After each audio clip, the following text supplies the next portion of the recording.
Okay, guys, we are live. So for those listening at home, welcome to the Dungeon Musings YouTube channel. My name is Kevin Madison, and I will be your friendly dungeon master today. Today, we are continuing on with our ongoing campaign playing Jeff Talanian's a very cool Astonishing Swordsmen and Sorcerers of Hyperborea. And this is session, oh boy, what is it? Five of our campaign Thuleborg Tales. And at the time of recording, we are coming back from a pretty dramatic last session. Colin, unfortunately, missed last session because he had to attend a different kind of party. And while Colin was away, the wheels came off. And we had two player character deaths, another player character near death. But we have quickly bounced back, and we've got a bunch of new players. What are our new characters who are joining the party? So let's go through here and introduce who the stars are of the Thuleborg Tales campaign. First up is Arlen. Hi, I'm Arlen. I am playing Leocrates, who is a cataphract who has not been introduced to the party yet, so we're going to have to work him in. Nice. And next up is Colin, a.k.a. Spike Pit. Hello. Yeah, I will be playing Nicomedes, the lawgiver. He is also a cataphract, and sounds like I may have had a lucky escape. Keep your head down and you're fine. Next up is Bodo. Hello, my name is Bodo, and I'm playing Togal. My last character was one of the ones in Valhalla, so yeah. What is Togal? Togal is a cleric, a Viking cleric. Nice. And next up is Brandon. Hi, I'm Brandon. I'm playing Queequeg, an Eskimo shaman, and one of the few original members left, I think, at this point. And last but not least is Jonathan. Hey everyone, I'm playing Velikatos, the near player death of last time, but our absent player managed to save me. Although we did lose Rexus, my war dog. So yes. I'm playing the shaman who will keep you alive if you keep me alive. Oh yeah, and we also lost Armageddon, the mule, too. Oh, yeah. Yes, that was important too. Oh yeah, I had to kill him. Yeah. So why don't we do this, guys? Let's pick up the. We'll sort of keep it in narrative time for a little bit here. What we'll pick up with is the lot of you drinking at the Dragon's Rest. So Velikatos, Queequeg, and Nicomedes are kind of relaxing at the, well, I mean, not relaxing, but like kind of recovering from the trauma of that last expedition. Nicomedes, I think, like in the fiction, what we'll say is that your character was kind of trying to keep the mule back and trying to keep it stable and prevent it from running off, while all this crazy shit was happening. And then suddenly you were like, fuck, ran over, grabbed Velikatos, and got out of there. Because this all happened in a span of like maybe less than 30 seconds. Uh-huh. And what had struck the camp as well was the spore men. There were some of those spore creatures that came in, and then just things got very, very ugly very, very quickly. So knowing that, I guess one of the things that also affects here is that most all of your gear was left behind. We talked about it before. Nicomedes, you've got your shield, you've got your sword, and you've got your armor, but pretty much everything else was left behind in the camp as well. And unfortunately, everyone sort of ran off in different directions. You have no idea what happened to Gwithnod. You did see Terramond go down and then get his innards torn out by one of these things. So we're sitting around the what is sort of the thought here? Like let's figure out what's going through your respective characters' minds here. As a refresher, you were heading up to Jernheim to see the what do you call it? To try and do a task and rescue the alchemist's sister, who was up there, and apparently the place had been quarantined. So what are you guys thinking? What's going through your minds here? I got to get back to get my spell book. I don't have it. Let's get back there as soon as we can. Gotcha. Was it a Velikatos had some ability that could track it back? Get us back there? It's going to require some monetary sacrifice, though. Do we have any money? That's the question. I don't think we do. I can commune with my totem spirit, which is like contact otherworldly being, but at half cost. But there's a chance I can go insane doing it, and it requires money. So. How much money? 500 gold pieces for me to do it. Oh. Yikes. Normally it's 1,000. But we could try to find it first with a guide without having to go with spirit. Well, on the upside is, as much as the path, like there's not a road necessarily leading up to Jernheim. I mean, it's a mining community, and the stuff that comes from there comes back down. So there is a trail that you could follow. And I'm assuming that as you guys were passing along there, like you relatively stuck to the trail. At least the campsite was. Yeah. Okay. So we should just go try to find it. Yeah, I'm up for that. Yeah, we need more than 3 people. So. Oh yeah. Maybe you can hire someone. With gold? What about those people over there? So, what do you think here, Nicomedes? What's going through your mind after? Oh, you might be muted though, Colin. Yeah, I might. So I think he's just surveying the scene with a bit of a stern look on his face and seeing everybody rooting around, trying to get their stuff together. It turns out he didn't really have a lot of stuff. I'm in a not too different situation to the one I was in previously. So it's just a business as usual, really. But he does seem alarmed that the spellcaster seems to be without his magic book, because I have come to understand that these things are significant, and if this has been stolen or whatever's happened to it, it seems that it seems the right thing to try and help my friend to retrieve this. Sure. So I think that here, we'll do this. I'm in the wrong.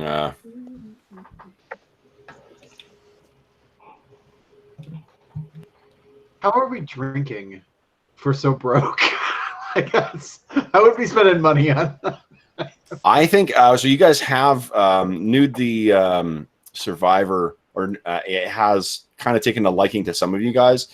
Okay. So I'm guessing you're getting kind of like the pity. Like, this is not the top shelf stuff. This is the the grog that is served to people with barely 2 coppers to rub together. Well, Velicatos didn't say anything, but he does have a few little shiny gems that are in the eyes of his cats, but they're in his grab bag that he managed to hold on to. But he's not going to spend those unless he has to. Yeah. Does anyone else have a? We can say that there was, like Conan style. You've got like you had a gold piece or 2 like secured in your boot. Just for emergency. So you've taken that thing on that sort of what's bought your meal and an evening to get yourself washed up and whatever. Queequeg nearly got lost on the tundra as well too. So I guess if the thought is first to start putting together, finding other people to help with this stuff. Let's talk about Thogal. Oh, Bodo, would you mind changing your display name to have Thogal instead of Terramon? Oh, sorry. Yeah. No, that's okay. And then, so my understanding from talking to you guys from last session, I think Thogal and Leocrates are kind of both part of the same. Actually, I don't remember that case. I know Leocrates is part of the. What is it? The Shining Crusade? Yes, he's got one reputation with them. Yeah. Crusade of the Burning Law, was it? Or was it something else? Crusade of the Burning Dawn. Dawn. Yeah, sorry.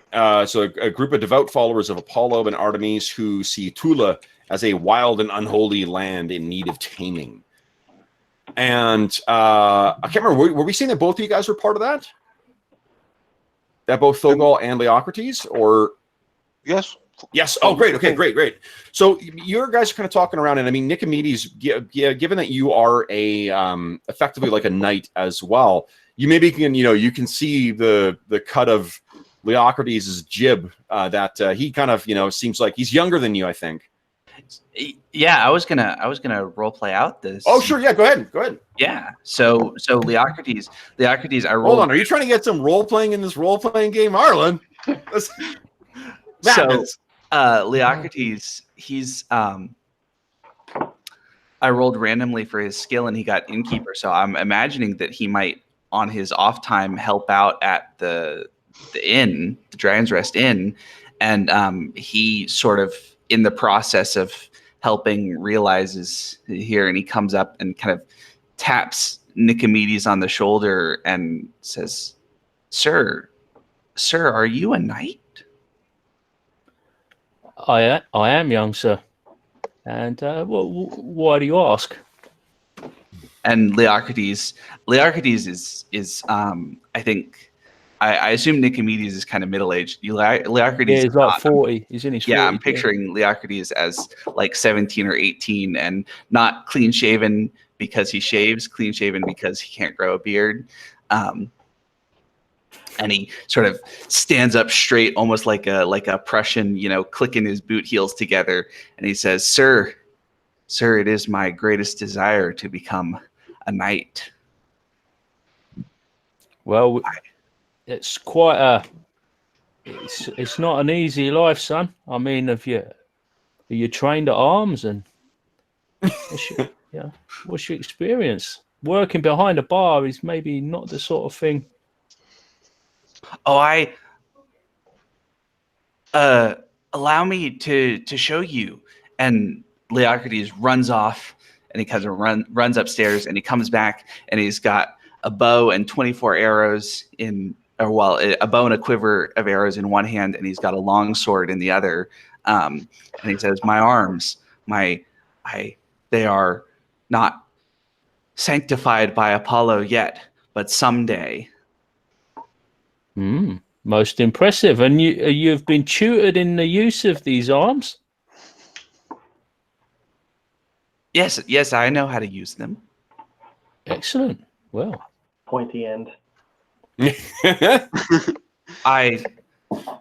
Sir, I would very much like to squire for you, to learn at your side the ways of knighthood. Wow, that's quite an undertaking, but my companions and I are looking for assistance in a journey we plan to take. So perhaps, I'd give. You seem a decent enough fellow on first impressions. I mean, I'd be glad to have you along, and perhaps you can show us what you can do with your arms. And obviously, we need to see how you can conduct yourself. I know you're a little from drinking in the bar here, and the innkeeper has spoken highly of you in the past. I think he would consider it a loss for you to leave him at this time, but he's a man of the world. I'm sure he'd understand. Oh, I'm sure he will understand as well. And look, I even have. And Leocrates pulls out the picture that I've chosen for him is because I couldn't find a good cataphract with a helmet like this. He's got a helmet with a sort of war mask on it, and he holds it out to Nicomedes and says, and look, and he puts it on, and you can see, you can only just barely see his eyes, but he is beaming underneath this helmet at the chance to show off his gear tonight. Most impressive. Some would even say intimidating. I'm almost quaking in my boots. Oh, I'm sure you have no reason to quake, Sir Knight. I jest. It's merely a little humour. Of course. But that is a fine helm, sir. Hopefully you'll be able to do it justice. I'm sure you will. I hope so. Then we will get word to you when we intend to set out. Join us in this journey. Maybe give it some consideration. Speak to whoever you need to speak to and make arrangements. But we will be leaving in the not too distant future. Of course. Excellent. So we know that Leocrates and Thogal know each other as part of the crusade. How do you guys think, Bodo and Arlen, how do you think that you two sort of fell in together? I am a baker, so maybe I work You're in the back as well? yeah, we rolled that. So maybe I am in the bakery where Leocrates buys his favorite food or something like this. Yeah. And we are So telling good. adventure stories to each others. And yeah, maybe he asked me to join him because he knew that I can heal people, and that's always of use. I like the idea of the Thogal's like idea of civilizing the untamed lands of Thule is like putting in more patisseries or something.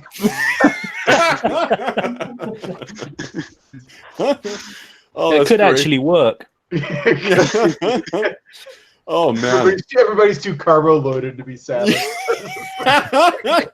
Too overweight to move. Exactly. Yeah. So Leocrates, how do you break it to Thogal that there's this opportunity?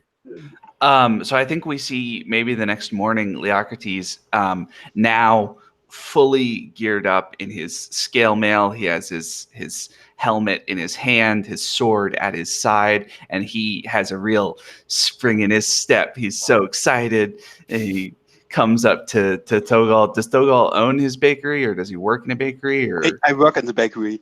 Work in the bakery. He comes up and he says, my friend. You're looking. What happened? Adventure. It calls. I have Where? When? a sir to squire for, and they have heroics to go and do. You should come. Yes, I want to. Are there barbarians that have to be tamed? Barbarians. Oh, I should have asked. Not barbarians. I will. I'm sorry, Togal. I don't know exactly what it is that we're going to do, but my knight, he seems a very good fellow, and I'm sure he won't lead us into anything too awful. Yes, that sounds good. I will quit my job and come with you if they want me to in this group. So what does Thogal look like?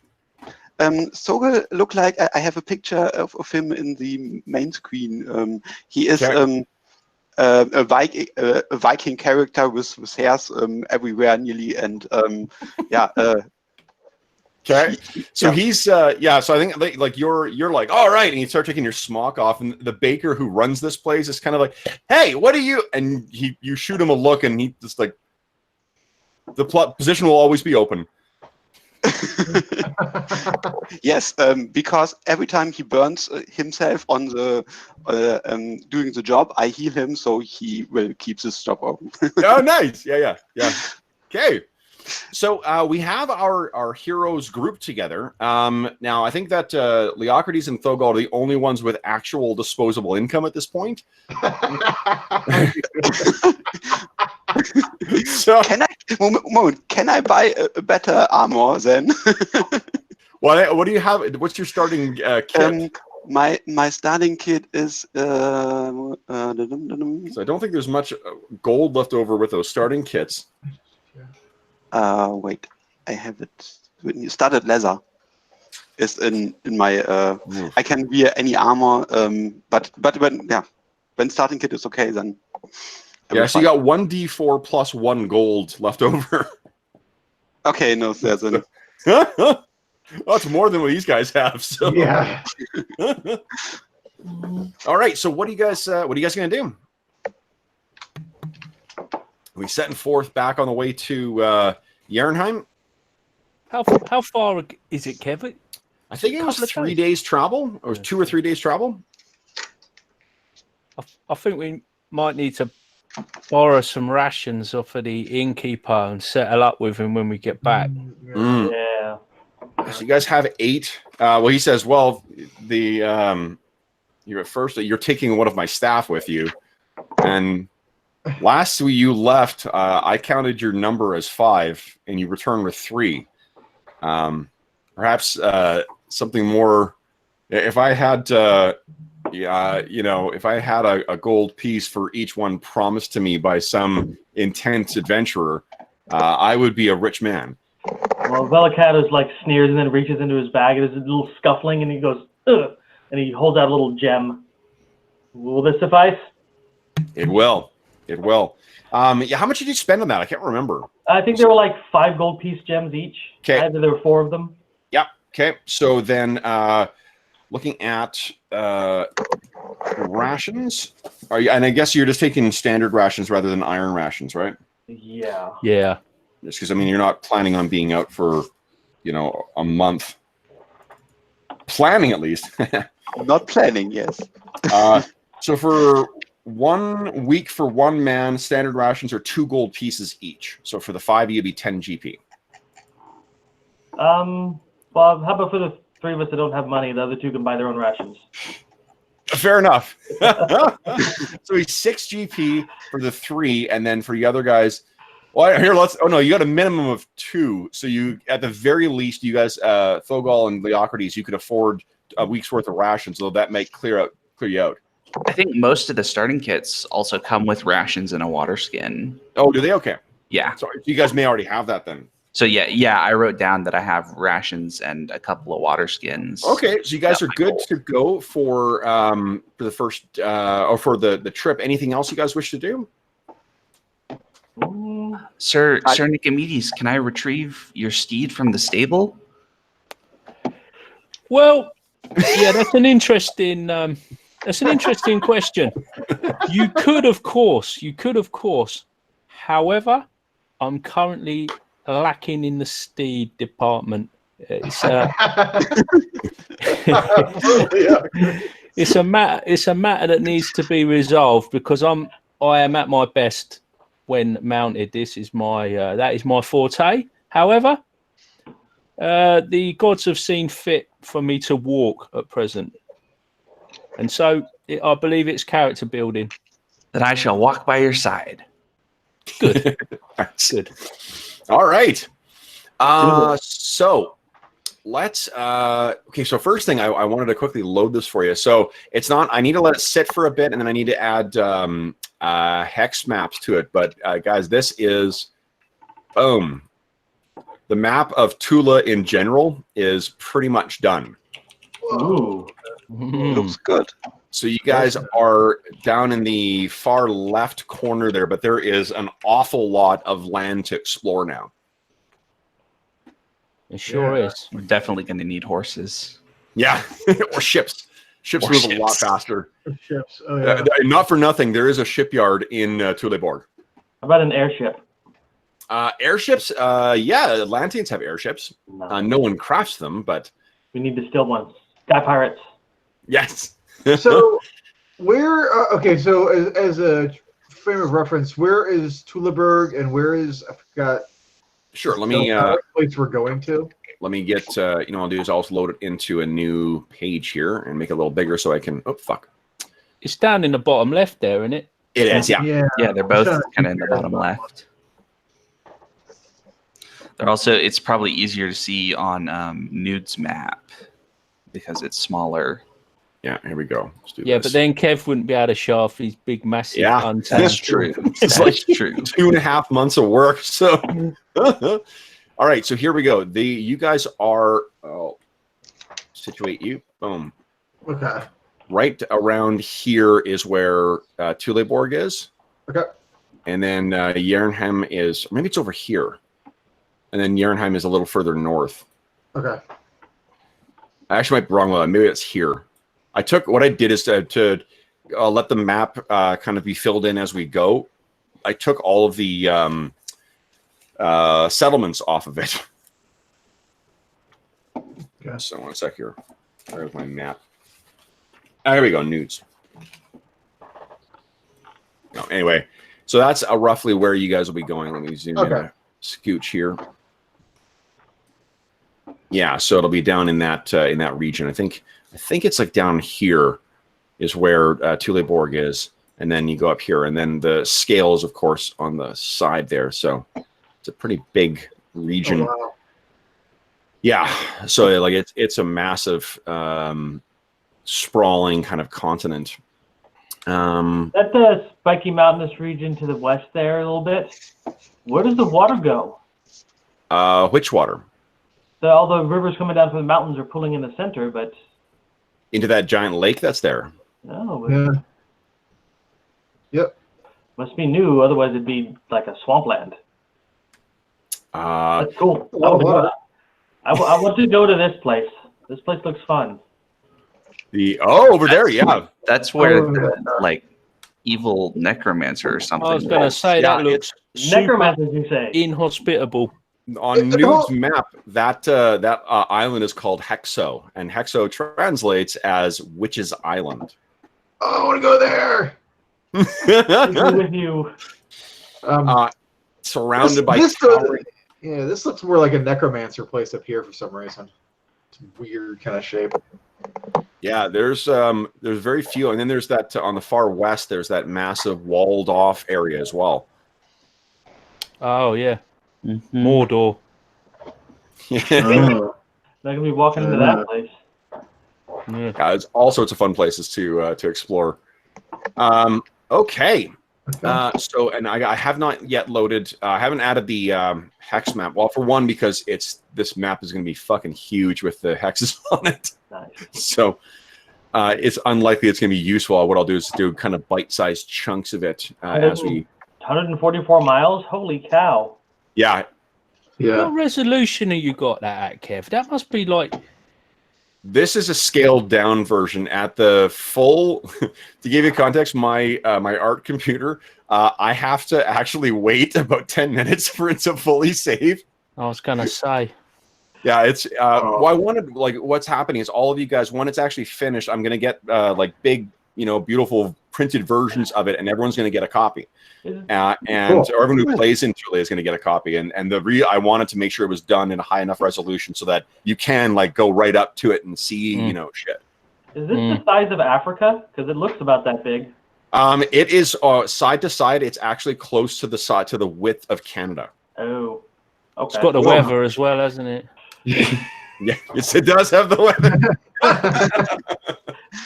Although there are microclimes in here too. Yeah, this area. Like this green part over here, yeah. Yeah, there's that area's got a completely wacko thing. Magic. And Not even necessarily magic. It's over here as well. Yeah. Yeah. Is that like where the wine comes from? That you were, because you said that there were some kind of microclimes that they were getting the wine from. No, so there actually is there are vineyards outside of the of Thuleborg itself. Yeah, like if you look on the map of Thuleborg, there are farms on the out here. There are farms to the right on the right side. Okay. And those are vines or orchards. Not orchards, vineyards. Vineyards. Yeah. Mm-hmm. So, I mean, it's not the climate does not make for wines that would compare to something from a more tropical clime or Mediterranean clime, but they certainly make what they can here. And my thought is that if Nova Scotia can have a wine industry, I think that Thuleborg can too. All right. I didn't know it did. It does, yeah. They're actually not bad. Like, I don't drink anymore, but the wines are actually not that bad. Oh. Alrighty. And they have Thuleborg Tales. Here we go. They also have, maybe unsurprisingly, a pretty robust amount of ice wines. That would make sense. Yeah. Okay, let's see here. All right. Yes, it would. Yeah. Oh, we can't use Rexus as a token anymore. Oh, no, he's dead. All right, so who is going to be For now, exactly. Oh, you couldn't even buy a new one yet. Shoot. Nope. But I still got Rexus 2 there, so. Rexus 2. 2.0. When I get Rexus back, it's going to be Rexus 1.5. Nice. Okay, let's get that down. And close the Halls of Valhalla. Who is going to be the Togol? You're at the top, so I think Togol, you are going to be the token for travel. Oh, it was around that little nubbin that I thought. So that's where Thuleborg is. All right. So, anything else you guys wish to do? You don't have any money for hirelings, I guess, so we're not hiring any hirelings. Everyone's got one water skin and ready to go. Yes. All right. So then, first at the outset of the journey, guys, let's decide who's going to be rolling for water. Skins. Not me.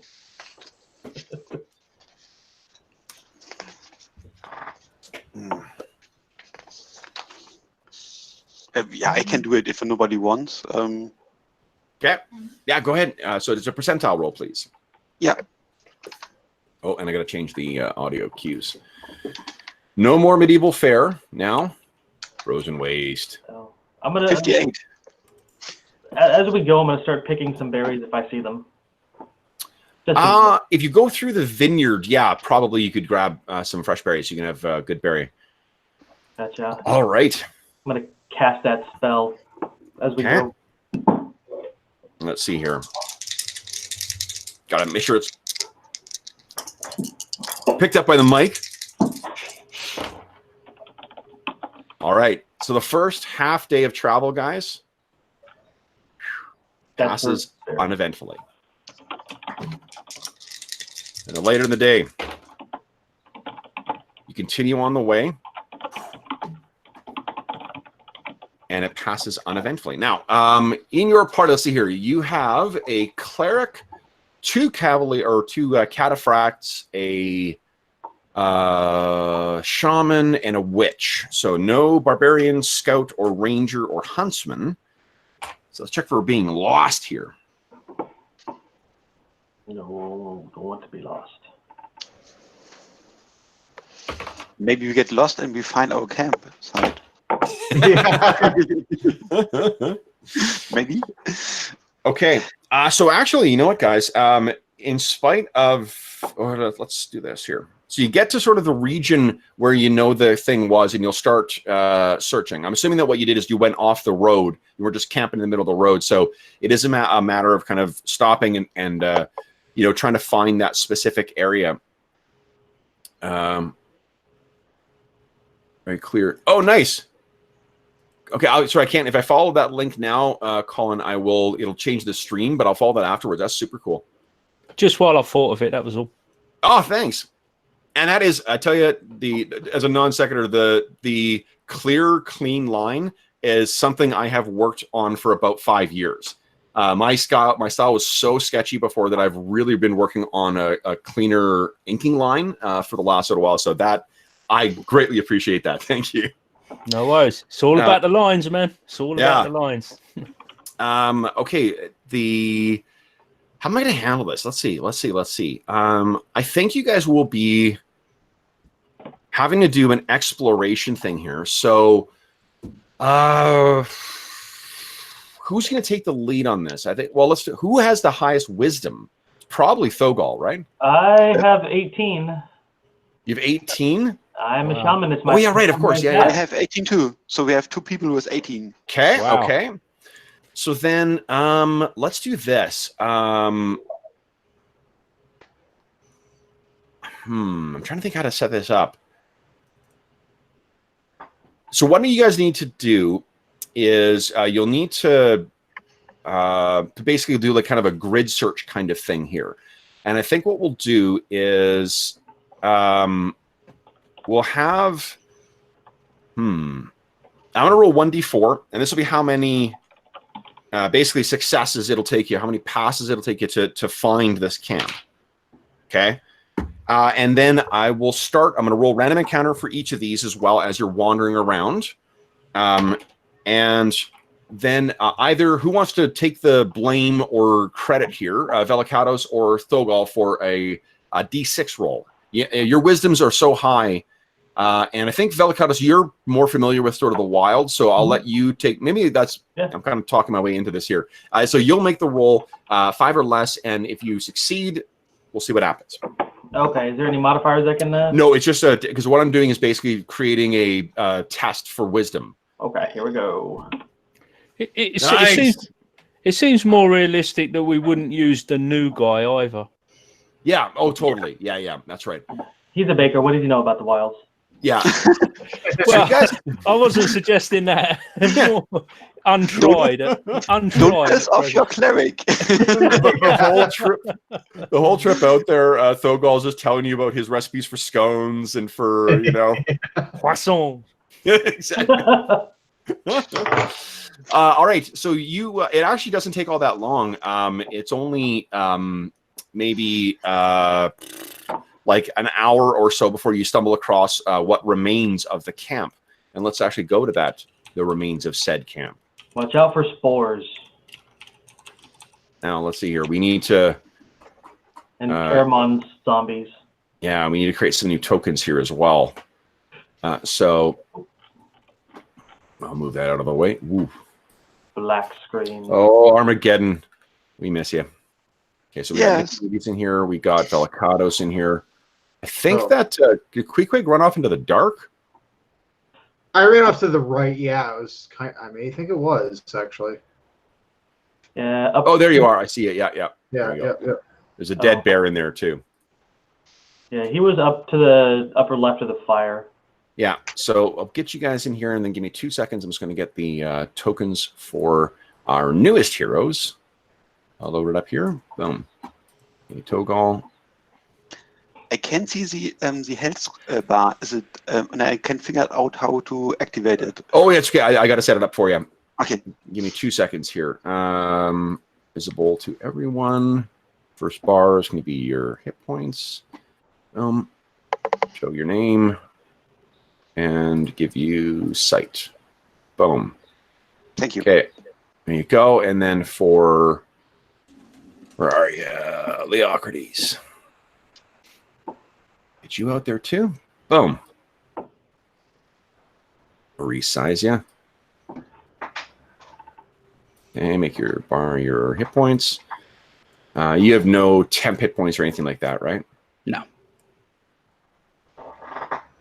Do you know, it blows my mind to sit here looking at a battle map with a bunch of geezers halfway around the world. Yeah, it's pretty trippy. I don't think I'll ever get used to it.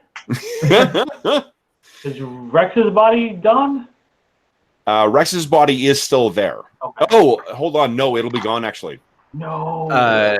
You should delete the Gwithnod token. I'm going to move him into the light so you can see him. Okay. Boom. All right. So you come in and you can see there is a scene of horror. And of course, like you can see that where there's the remnants where Queequeg is standing or near there is the gory remains of what was Thogol. But you can see, let's see here. I don't think anyone's got, does anyone have any kind of like tracking or trapping kind of background or a secondary skill? I can make candles. That is not. I have the mortician one if that's useful for this. Not really, no, because you're not. It is dead adjacent to something I'm asking about, but it's not quite the thing. So what you guys can see, I mean, they're obviously for the new party members, for Thogol and Leocrates, this is a scene of carnage. You know, there's blood spattered all over the ground. There are. Yeah, I mean, like it's clear that some kind of horror something terrible happened here, and that there are also the untouched supplies of everyone too. So everyone's stuff is still here. You guys did waste no time in getting back, so there's that. Leocrates or Arlen and Bodo too. If you could just type anything that is useful that the other party members might want to take with them from Gwithnod or from Gwithnod's. Well, no, it would have been whatever's in his backpack. Gwithnod. Yeah, but I will check and see if there's anything useful. Yeah, I don't know. Like apart from the gold, I'm not sure there's anything else you need to worry about. Okay, I will create a list. Okay. And I mean, like, it doesn't need to be everything, right? Like, it just the stuff that is going to be the most important. Like I don't want to have to. Yeah. Is my armor is my armor still usable? It would need to be resized, you know, like for each individual person. But I mean, I think if you're spending your evening here, you could have it resized for you. Oh no, your armor isn't because it was all okay. You got torn apart. My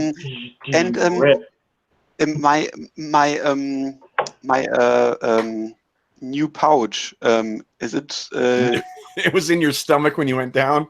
Oh God! Yeah, none of your stuff is here. Oh shit. Colin, you miss. He selected as his for Terramon. His reward was this like kind of like a bag of holding type thing, but it would fuse with his stomach. Oh yeah. So he had all his stuff fused in his stomach, and then he died. We need to find zombie Terramon to get it back. Yeah. So nothing is there. I guess nothing. Yeah, that's a very short list. No. Oh, Shit. right. And how about okay? So then this is what you guys find, and you are able Queequeg, Velcatos, Nicomedes. You're able to find the rest of your supplies, and there's also like a saddle here that was on Armageddon before because it would have been taken off in the evening. It is now the evening as well. Like you will need to make camp. Are you going to make camp here, or are you going to kind of push on to get a little further? What do you think? Well, what's the kind of time look like? Well, you're probably getting close to like you set this camp at the end of day anyway last time. So I'm assuming that this is around like you could travel for say another 45 minutes and then just be setting up camp or eating in the dark. Add another day, an hour to your travel time if you want, or you can just camp here. This is a spot that you found that was quite good before. Minus all the dead people around. That's something. Well, there's no dead people here. Remember all the bodies are gone. That's right. Well, the grizzly scene. Yeah, that's true. I mean, I can understand why Queequeg, Velcatos, and Nicomedes might not want to stay here. Yeah. I don't think Leocrates wants to stay here either, assuming that there's evidence of battle. That's, he is like 18. Yeah. Can I add the the most expensive things are the gloves fur and the coat fur and that's and the coat hooded fur. Can I add this to my current the which one? Sorry, I didn't catch that, Bodo. I had a coat, a hooded coat out of fur, gloves out of fur. No, any clothing it would have walked off when your corpse got up. Okay. Yeah, like I don't think that unfortunately I don't think you would have had anything like the tent, the grappling hook, all that stuff would have been gone. But I imagine he would have been sleeping in that cloak when shit went down. Okay. Yeah. So then when then nothing is there. Yeah. And the 20 rations and 8 water skins. Can I have this? You can, yeah. Okay. So then I don't use my character. I sense there's a bit of a bad vibe in this place. Yeah, me too. I think we push on to make camp further on down. Velcatos and Queequeg, you should give me a D6 roll, please. Oh. Remember, I'm a necromancer. Death doesn't faze me much. Yeah. Again, maybe it does. Okay. Leocrates, you look somewhat uncomfortable here. Would you prefer to move on? Yes, Sir Nicomedes, I think that would be best. I'm in agreement. Velcatos walks up to the fire and is like, "Look at that! That's my blood." And the torches, 10 torches. Is it? Also in my corpse there were 10. Also 10 torches. I bought 10 torches. Can I? What stuff was in your like? I mean, we need to sort of step out of the game for a moment. Like, how much of this stuff was in that pack, the pouch that was in your stomach? Not that much. I had the mule for most of it. So true. I put there only something that I need. Maybe a ration, also some. And your gold, I guess. And my gold, yes. Okay. Am I right in thinking so? These rations are going to be the ones you find here. Those ones will spoil last. They'll spoil before the other ones. Are you going to consume these then? Yes. Okay. Well, yes. I'm going to look over them first to make sure they're not tainted already. Interesting point. Because I am not taking Gwithnod's rations and water skins. If somebody else wants to, that's fine. But Leocrates isn't gonna So you're going through, then you see that there's rations in there, and then you stop and think, and like those spores seem to get on everything. Okay. So, so I omit that too. So that then nothing have nothing from the old character. Good. The torches, maybe 10 torches. yeah, like anything that's not going to be consumed by you is probably safe. And the thing is, the others may be safe. It's just a question of whether you want to risk that or not. Basically, I want to look at them. I'm gonna like light a torch and kind of like pass the items across to just kind of like, I don't know, burn off any spore residue that might be on it without burning the item itself completely. Sure. So something like that, just and see if they're safe. Okay. All right. So then you guys chanting mumbo jumbo and like shamanistic stuff and just blah blah blah blah, kind of purify it. We've got, the reason I laugh is one of the players in the other Ash campaign, the other Saturday one, his character, when she casts spells, she sounds like the lead singer from a death metal band. Nice.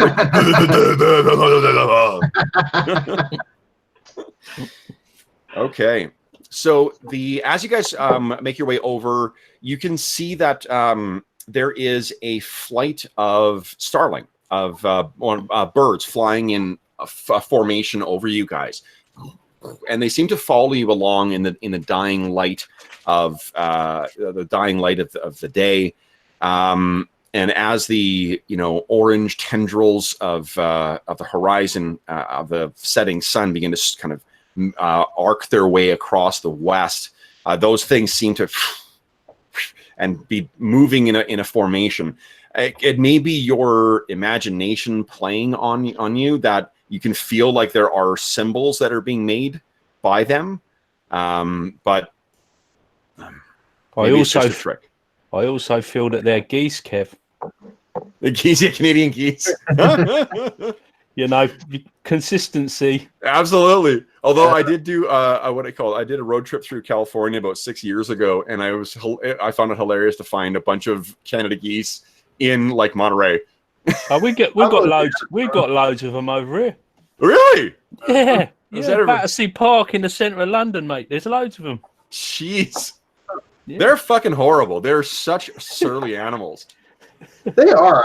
I go by one in a park every day, and they're always hissing at me. Oh yeah, I had one. A place I used to live was fairly close to the river, so the geese would sometimes get out. I had one that trapped a girlfriend in my apartment. She wouldn't leave. She's like, that fucking thing is out there and chasing me. They would totally be making symbols in the sky to bring badness upon us. Yeah. It would be. All right, so you guys find a new place to make camp. Who's going to be looking for stuff to make a campfire? Suppose I'll do that. As long as somebody comes with me. Yeah, I'll do it. Okay, and then the rest will set up camp. So give me a percentile roll, please. Oh, I hit roll 100 instead of D100. Oh, okay, good lord. We've had a couple times in the last few weeks where people have rolled percentile and rolled a 1. Like more than once in the last little while. Okay, so the first effort, unfortunately, does not... like, you're not sure whether someone else picked over the area or not. Velicatos, go ahead and give me another roll. Okay, boom. Nope. Canal. Okay. And third? Let's see here. Stupid geese. Stupid geese, indeed. Okay, so that does. Leocrates. Yeah. Okay. Leocrates. What are you like at keeping watch? I will tell you, Nicomedes, that I have never had to keep watch, but I am an energetic man, I believe, and I am hoping that I will be able to do my part well. Perhaps if you could find a little high point, keep your eyes peeled and stay alert whilst our companions are gathering firewood. It's all good practice. I will do that. Thank you, sir. My pleasure. I think that's the adventuring party equivalent of making a kid think it's a game to go get you a beer.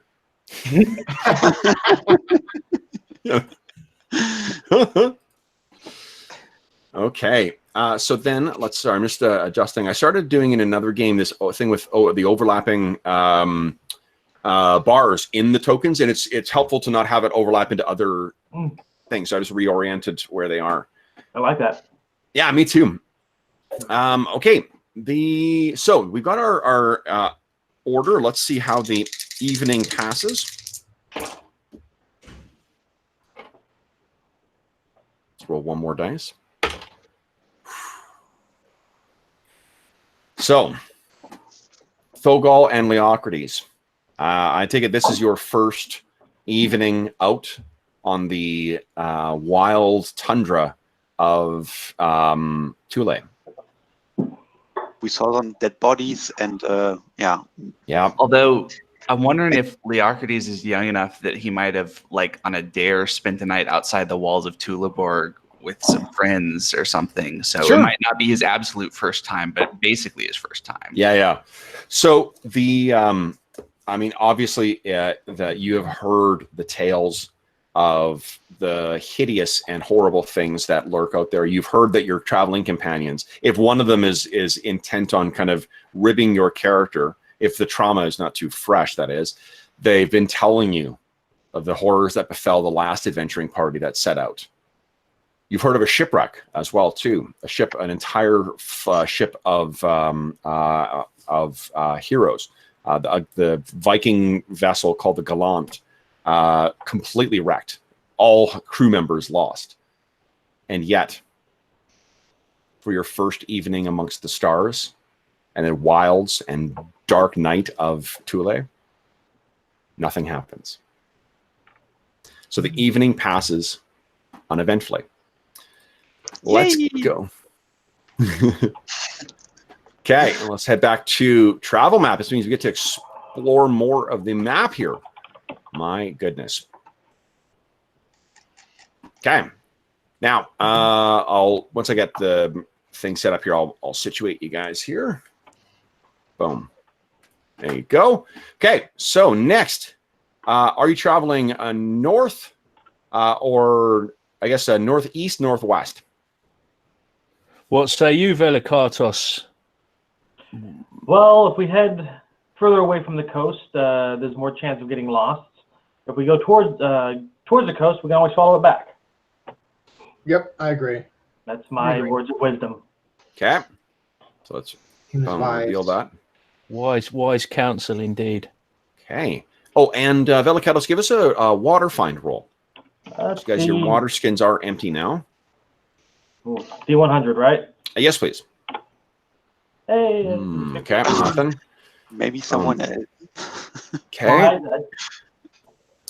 And let's see. So you set out from that morning, and they're incredibly strong. I think that Thogol, you're likely used to this just because you're a Viking. But Leocrates, well, because they're exposed to the fjords and the winds of the North Sea kind of stuff, or the Hyperborean equivalent thereof. The winds coming off of this sound here are fucking powerful. Like nearly your cloaks are like whipping to your left like flags caught in a hurricane. I will stand on the top of some fjord, and I will shout in the wind that I will tame this land, and this land will not stop me. That's awesome. You get a point of astonishing fortune for that. That's great. Sir Nicomedes, is this usual for the weather around here? This place is a wild and untamed land, but thankfully Fogel's onto it now. Yeah, probably be fine in a few days. Okay. Stand between us and the angry spirits. Absolutely. So as you guys are making your way along here, why doesn't everyone give me a D6 roll, please? Actually, make it a D12. I want to give a better range of potential outcomes here. And D12s never get the love they deserve. I got a 10. That's close enough. Okay. Is low good or high? Leocrides. So Leocrides, I maybe it's because you're fairly new out here. Maybe it's because this is the partly because you want to do the job well of kind of keeping an eye out for things, or partly because you're just nervous, and you're just like, you've heard about the horrible things. You've definitely seen people maimed or killed by the threats that lurk out in the wilds here. So you're keeping an eye out everywhere. And that's probably the reason why you're the one who spots.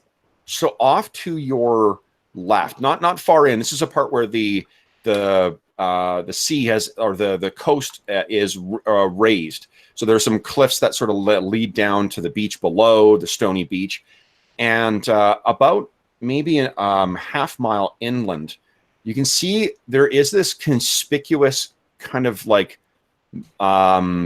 prominence in the landscape, and it's not just the part of the rolling hills. Like we all know what the sprawling lands of Tula look like, what the tundra looks like as an undisturbed, kind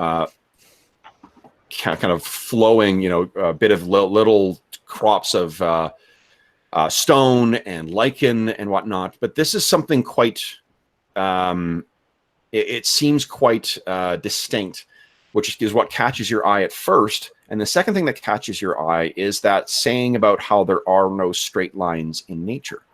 Because what you see is there is a distinct straight kind of like lintel, or it looks like the top of a frame set in the side of this prominence.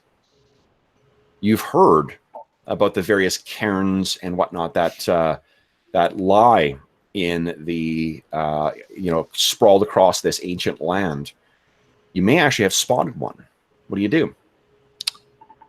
Sir Nicomedes, look, I believe I see some sign of civilization. Could it be out here? Show me. I struggle to see what you're indicating. I'm gonna do my best to point it out and say, and look there, there's a straight line, something like as if the stone has been hewn by carvers. I like nod and like rub my chin and nudge old Velikatos, and I point in that direction. Squint my eyes and look. What do you think? This is not something I've seen before. Well spotted, Leocrides. Like a cairn? Well, we can go investigate. Dead things usually have things with them. Okay. What do you think? Well, Sir Nice. Nicomedes, do we have a mission? I'm unclear on what our objective is, sir. Ah, yes, I've neglected to explain. Critical details. Yeah. We are on somewhat of a mercy mission for a herbalist from Thuleborg. She's a member of her family is in some trouble, and we journey to, I forget the name of the town. Velikatos has got it under control. Jernheim. And yes, we are traveling there, and we shall see. The problem is there is don't be alarmed, but there is a plague there, and it's currently under quarantine. But I'm sure we'll be fine. We have Fogel here. He would have tamed things, and he'll have this plague under control in no time, I'm sure, with his delicious cakes and bakes. Yes, you are right, sir. I will destroy and tame everything that comes in our way.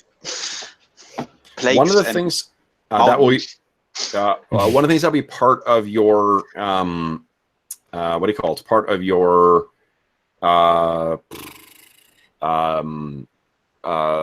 baking stuff, I think, as well. There is a substantial, what do they call lingot and First Nations kind of presence in Thuleborg as well. So bannock would likely be part of what you, which is kind of like you think of like imagine like trail mix baked into kind of a chalky bread. That's what you've also brought with you as part of your rations. Yummy. You just cook it. You cook it in a pan over the fire, don't you? Yeah. Strike up a conversation with Thogel about adding some good berries into the pastries. Colin, have you been putting on this accent the whole time and you're secretly Canadian? All this talk about Canadian geese and your knowledge of bannock. Listen, man, where do the Canadians get all their ideas from now? Come on. Okay, no. Wasn't it the French? the Englishman who assumes where did the French get all their ideas from? Food. Not as English. That's so funny. I think bannock might be Scottish. I'm not sure. No. Well, like bannock and bannockburn this is bannock. This is an actual like Cree food. Yeah, but where did the Cree get their ideas? Oh God, I lived in Dundee for a time, and like they do have a lot of inventors, but like the amount of times that like in the first bit of a conversation with a Scotsman or woman learning that I was not from there, the fact they would bring up that, did you know we invented the postage stamp? Did you know we invented the? It's like, they invented so much. It's a fucking ton for a pretty small place with not a whole lot of people. It's amazing. Yeah, amazing. Okay, give me 1 sec here. I'm just finding. Go. Okay, so what we're going to do, guys, is you make your way over to... Wait, have we decided that we're going to the cairn? Oh, sorry, I thought that's what we're going. Yeah, I'm... Quick's probably already half the way there. Okay. Yeah, you can score some bones. Yeah, the things of death and stuff interest both of me and her. So... Yeah. What you also have heard is that these things can be the source of great riches. Ooh, I like that. Okay, I got my money back. More would be good. More would be good. They can also be the source of hideous, painful death. But tomato. What's that? I mean, who's the baker here? You can't make a bannock without breaking a few eggs, right? Yes. So money turns my character, and maybe we should go there. We have a cleric now, so turn. Yeah, that's true. That is a big asset.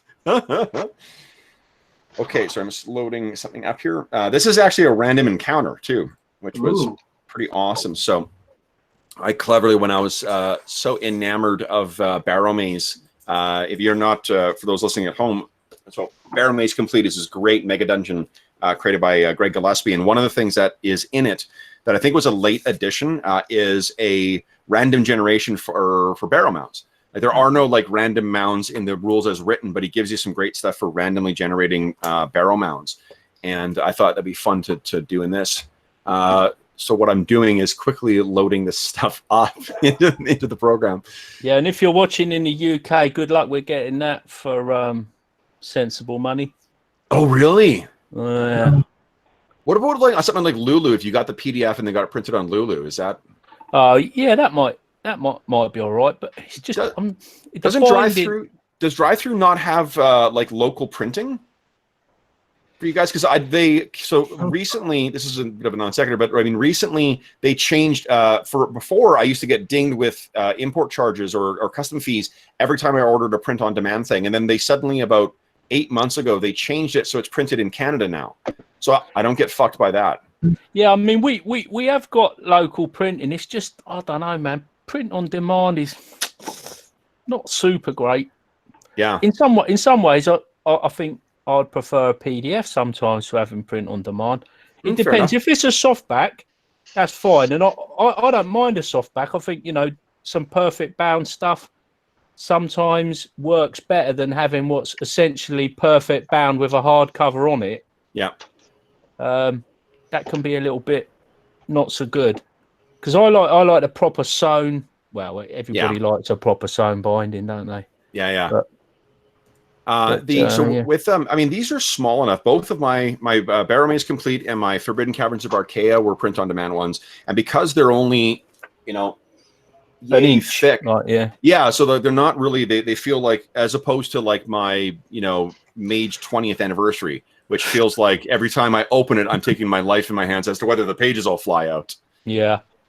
Oh no, that's cool. So it's come out pretty well for you then.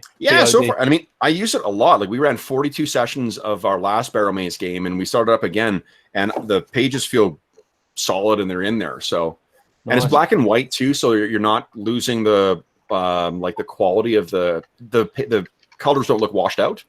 Yeah, I heard the artwork in there is really nice too. Really fucking awesome. Yeah. So, yeah, I want to get my hands on Highfell too. Yeah, Highfell. Well, it just came out available for print on demand like 2 weeks ago.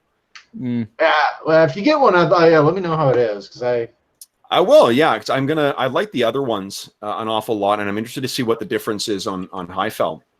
And for those listening at home, these are all dungeons that Greg Gillespie created. Different Barrowmaze Complete is intended to be one sprawling dungeon that moves out in a horizontal rather than a vertical manner. And then Forbidden Caverns of Archaea is more like exploring. It's kind of like the Lost Valley, where it's a sprawling area that you're going to be exploring, and then you'll find different mini dungeons as you go through it. And I actually don't know what Highfell is like. Whether it's, I think it's more like that, because it's like a plateau with several wizard's towers, and then there's like a floating mountain above the whole thing. Okay, so like your floating thing is the eventual goal, not the first place you go. Exactly. Yeah, I'm for sure gonna order it now. God damn it. There's a towers adventures. That's fun. Like, it's just. If you check out Runehammer on YouTube, he does a good comparison of I think he calls it Battle of the Books or something, and it's Rapanathuk versus Barrowmaze. He does a really good kind of critique of the two, listing their pros and their cons as he sees it. Yeah, I've got Rapanathuk as well too, and the only thing I found, Barrowmaze is an open, like, you don't have to prep. You can open it and run it. And Rapanathuk, I found very hard to, even like sitting down and trying to understand it. The maps He said exactly that. He said exactly the same thing, Kev. Yeah, it's really hard to figure out where the fuck things are. I've heard it's a really fun mega dungeon, but I love the layout of Rapanathuk, like the levels and how they interact. Yeah. About it, but I don't know. Actually, I bet you I could use that with Pathfinder 2nd. That'd be probably a pretty easy conversion. Anyway, there's a Pathfinder version. I don't know how easy it is to convert from Pathfinder to Pathfinder 2. To PF2? Pretty, yeah. All right. So all of this conversation happens as you guys are making your way over to the cairn. We're just chatting about RPGs as you do. We were saying before we went live, for those at home, that the more we've all got to know each other, the more we're wasting time bullshitting rather than playing the game. And we're just boosting. We're boosting the signal for Barrowmaze there. Absolutely. So more use of OSR products is always good. So okay, so you make your way over towards this thing, and what you can see is that there is this definitely is it's what you've heard of. It's one of these barrows, and it has the where is it here? Leocrates, as we approach, it would be good if you were to guard the rear. I can do that. Good. Keep your wits about you. Yeah, so it's set into there, and there is that lintel across the top, and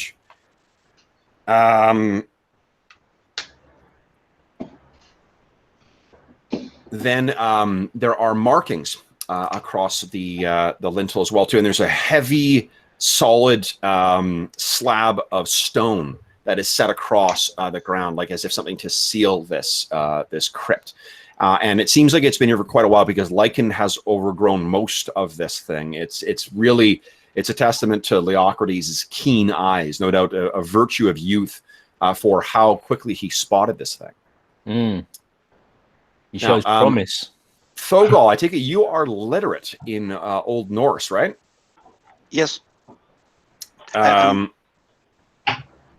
So what it says across the lintel is Speak, friend, and enter.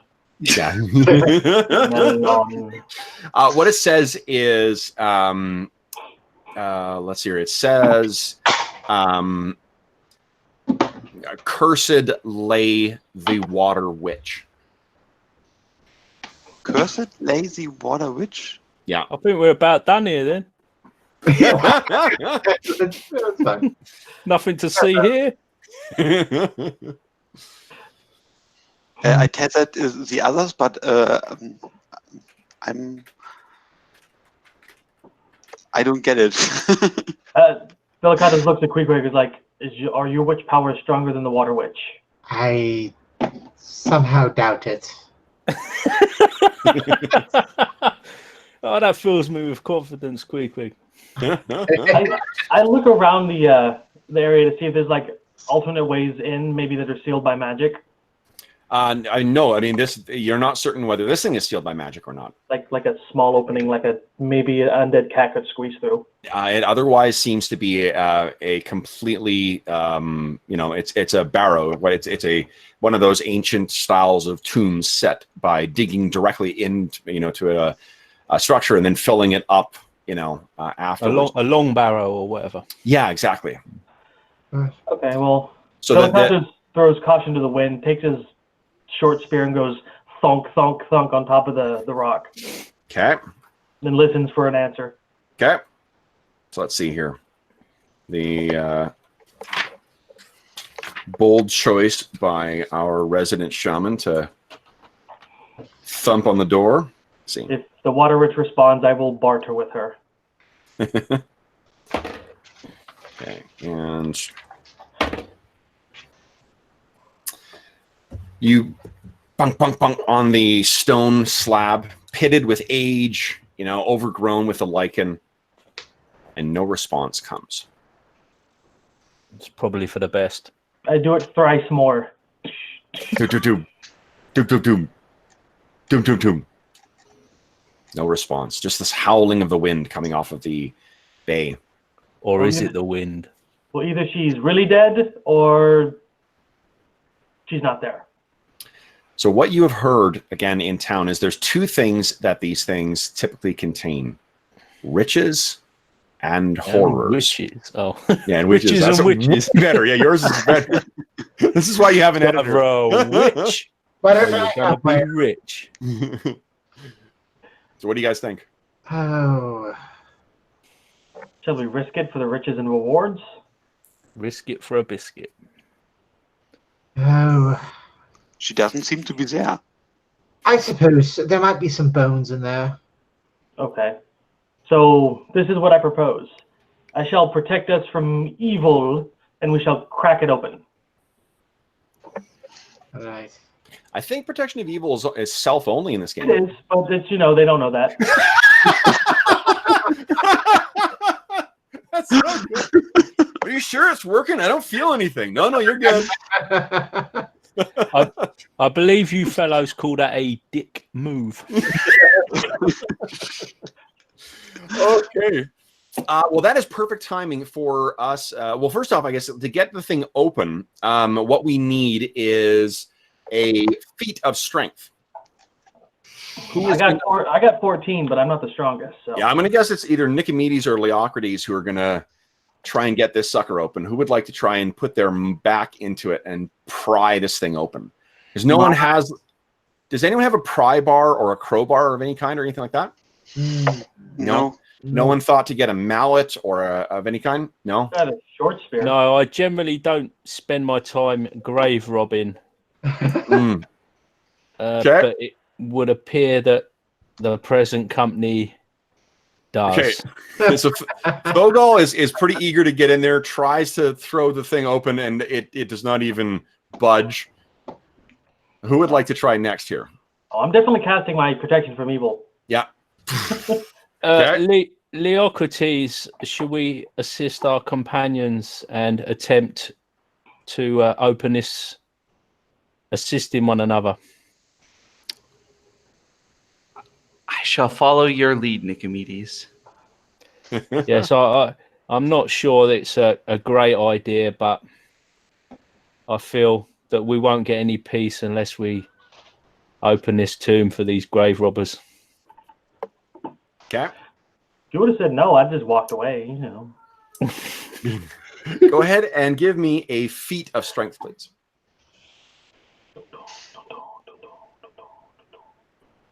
Oh. So Nicomedes, okay, 24? Is that right? What's your strength, Nicomedes? Oh, right, you're the pre-gen. I am the pre-gen. You're 16 strength, right? You will be assimilated. Leocrates, why don't you give it a try? All right. Nope. Now, I will point out, everyone's sitting on at least 1 point of astonishing fortune as well. Vilicatos like cracks his neck and goes, "Come on, guys." Oh, it's heavy. You were saying, sir? All right. Queequeg is going to finally step up to the plate. Pretty close, though. It's close. Oh, that was a strength check. It's a feat of strength is what you want to check. Click on. Sorry, that's right. Let's try that then. 95. No. You're Andy, nailed. little Eskimo. Okay. Was that a success? So that was not a success. Oh. So what do you guys? Well, assuming if no one's going to spend any astonishing fortune to try and get in here, does any? What you need to do is come up with a new strategy to allow you to try again. So what are you guys thinking here? Just using sheer muscle to grab this thing and pull it open doesn't seem to be working. What are you thinking?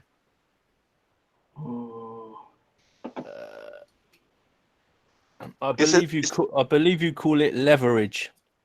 Is it near a cliff or something where we can put a rope on a boulder and then throw it under? And, Roadrunner. The thing is, how are you going to tie the slab that's currently affixed or set in the ground? How are you going to tie a rope around that? So. Maybe. I don't know if I have yet earned the right to make suggestions, but as a member of this company, perhaps we should leave the grave robbing to others more suited for it and work on saving the Amazonian woman who needs our help. I suppose so. I'll just stand there with my arms crossed looking smug. Vilicatos goes, "Tonk, tonk, tonk. I'll be back." And I shall pat Leocrates on the shoulder and give him a knowing nod. Okay. And a slight wink to one side where these fellas can't see it. Nicely done. Nicely done. So Try and mark this place down on like a little scrap of cloth or something that I have, sure. so I can find my way back. Go here. Gonna come back tooled up. Yes, with henchmen. Even if it's Which is await in the moss-covered stone card. Okay. I just want to mark it with something here. Do we know that it's there? Text. A red.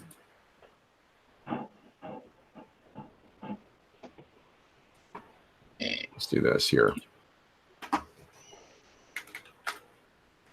can't believe we shouldn't get that thing open.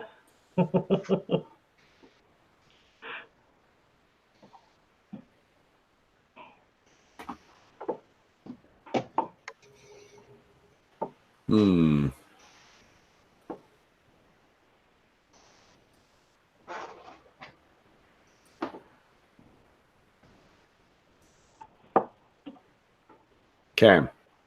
So, oopsies, that's too big. There we are. Okay, so you've got in 3. Boom. So you have that marked now. All right, and then next, guys, I guess northeast is where you're going to have to go, or northwest, rather. So let's reveal that. Bump, bump, bump, bum. And let's see what happens as you're traveling in there. Okay.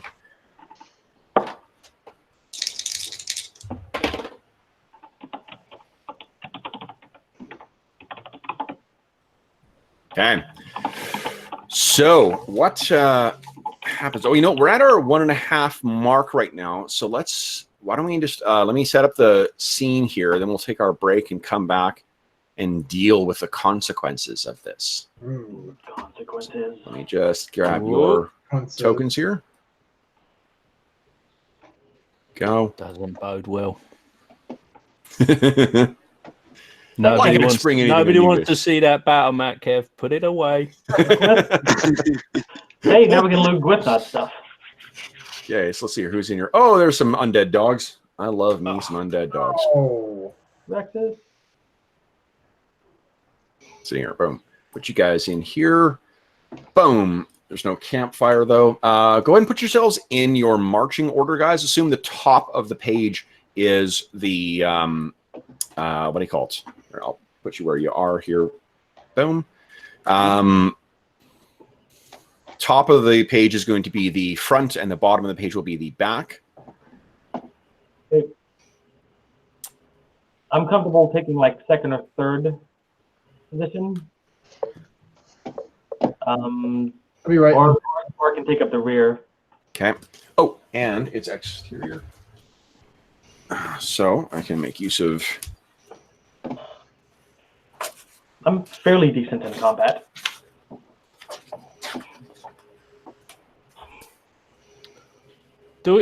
Are we in single file? Up to you guys. It's certainly not needed in this, I guess. Velikatos, I think you should accompany me at the front here. Perfect. With your wisdom. Okay. My dude seems to be down on his hit points there. What's that all about then? Oh, you should have healed. Yeah. Okay. I have rectified that. Okay. Just need to move you guys a wee bit back here. 1 sec. Wow, that comes hard shifting from Kane to Nicomedes. Yeah, it's a bit of a shock, eh? Yeah, it's a shock, man. I could make mistakes, man. Okay, let's see here. How about we have Leocrates and Queequeg, like both in the back, like a star formation. I think they'll be better already. I don't like being back here. Yep, that's cool. I need a big, strong man to protect my rear. Well, if you're between Leocrates Not flying anything. and myself, that'd be that's. We assume the pepper pot formation. That's right. I'll take point. So the Dalek formation, is that what you're saying? Okay. Man, oh man. Oh no, I'm not going to use this. I found something I must have loaded a while ago, but like, take a look at this fucking thing. Me fucking bigger. Better not be the worm thing. Look at that. Oh, I didn't see it, man. What is that like? Oh, it's up The goblin. Woo! Goblin on a hyena. yeah. Oh, Badass. yeah. I need to make use of that in one of my games. I'm gonna play that in one of your Pathfinder 2 games when I get an invite. Absolutely. Okay, let me load these. That is a cool variant on the well-worn warg/wolf trope, isn't it? Totally. Yeah. And it Yeah. feels, without looking like the weird, cancerous orcs or goblins from Lord of the Rings, it's a cool way of making a fearsome looking thing without it making look like a bunch of mutants. Yeah, my old Warhammer miniatures army, I used to customize the minis and stuff, and I had orcs on ostriches, and Awesome. I had a war rhino thing with a little howdah on the top with orcs with a ballista in a howdah on a That's rhino. awesome. Man, I was like super young when I was doing it as well. I was like 14 or something. Oh, jeez. That might, and then like for the groundyards must have lost their fucking mind when they saw the orcs on ostriches. Oh yeah, if you went into like, I took my army down to Games Workshop, and they just wouldn't let me play. They go like, no. It's WYSIWYG. I was telling them about my army. I said, I've got an orc army and all this. I said, I'll bring it down, play a game. What they didn't realise that I'd cast all my own miniatures out of, a lot of my own miniatures out of Prince August, these moulds. And me and my dad, we was in the kitchen heating up the lead stuff, like lead alloy on the stove. And then you poured it into these moulds and you made your own little figures. Oh, no shit. Yeah, man. And we used to base them up and paint them. And I went down there and they're like, they're not Games Workshop. Nah. So the store manager, so I set up my army, and when he see it, he just like bullshitted the rules to just like wipe me off the table in like 5 minutes so that I'd have to go away. Asshole. What an asshole. Oh, yeah, so Games Workshop. Wow. Desperate. All right. And I vowed never to go there. Yeah, After understandably. That. Good yeah, Lord. man. They got an enemy for life then. All right, guys, here we go. As you guys are making your way along, I think you first hear it, the sound of like yipping and barking. And then as you come across the crest, this is what you see. You'll have to zoom out because this is I'm taking advantage of the there is a pretty large pack of these things, and they're not wolves. They're smaller than that, but it's kind of like if you imagine like combining like a jackal with a coyote. That's sort of what it's, the long, rangy kind of body with the short, kind of cropped, dirty ears, but it's got a dusky or a grayish kind of like grayish, dirty, brown kind of cast or coloring to the fur, and they're sort of all. That'd be a bit like a dingo, wouldn't it, out of Australia? Yeah, kind of like imagine like an Arctic dingo, I guess. Yeah. That's sort of what you're seeing there. Now, as these things are moving along, they have seen you. And give me, who is going to be in charge of surprise here? Who wants the blame? The sharp-eyed. Oh, yeah, let the cleric do it. Yeah. Okay. And we know Colin missed last session, so he's going to start rolling initiative. Okay. But let's first see if you guys are surprised. So, Bodo, go ahead, give us a D6 roll. Thank you. Oh, no. You have a point of astonishing fortune. Did you want to try and re-roll that? Yes, he has two. He should use one. Yeah. Yeah. Okay. Okay. So you guys are not surprised, thankfully. But okay, that's where we find ourselves. So let's do this, guys. Let's take a 5-minute break, refresh our beverages, hit the head, relieve Old Man Bladder, and then we will come back and get into it. Hey.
You may see a circle on the map. Ignore it.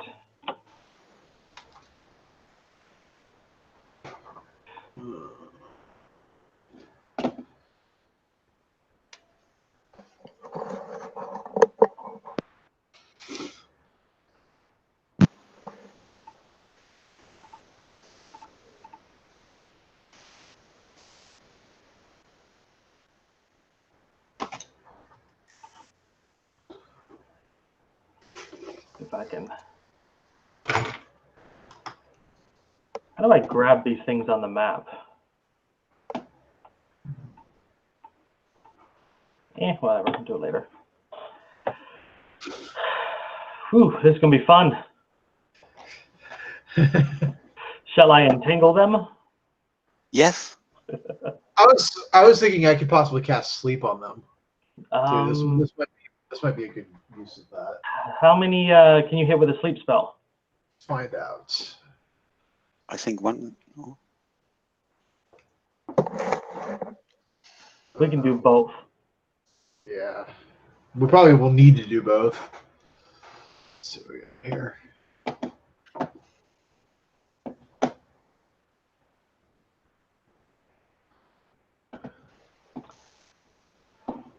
So I'm going to draw a circle around this. Let me know if you can see it. You see that? No. No? Oh, bro, yeah, I see it. Never mind. I thought you were talking about the enemies. Yeah, I see the circle. Oh, I just deleted myself. Oops.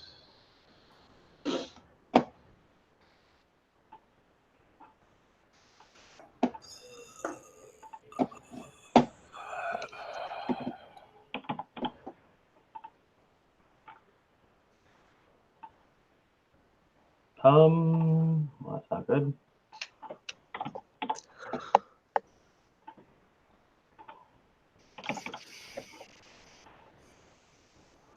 This isn't good.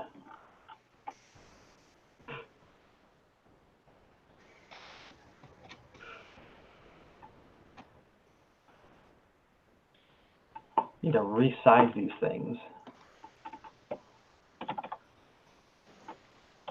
I don't think you can resize the token as a player. Huh. Well, I'll just have them fix it. Yeah, you just have to wait for Kevin to.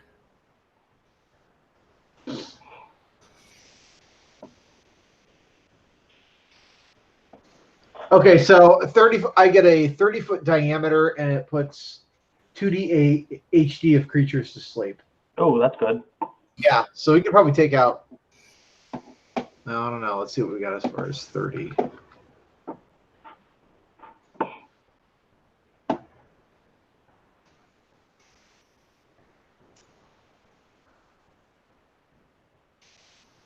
We get.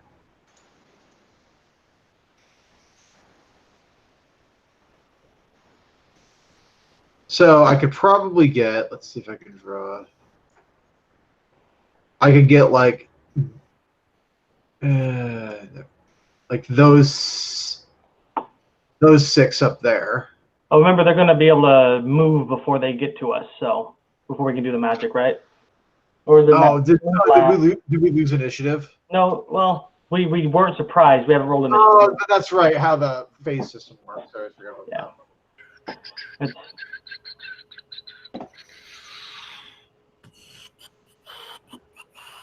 Melee missile magic move, right? Yeah. Okay. Melee missile magic move. That's correct. Hey, Kevin, I kind of deleted my character token. Could you fix that? Uh-oh. I tried to put it back, but I was playing with drawing shapes. Yeah.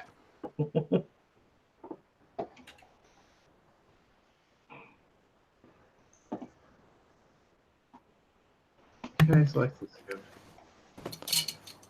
Wow, man. I've got the guys on the audio dungeon Discord give me grief. Oh, what? What for? For being English, basically. Racist bastards. It's more like nationalist, right? Nationalist, yeah. Yeah. Yeah. Colonial. What can you do with them? You know what I'm saying? So out of control. Chucking all your tea in the water.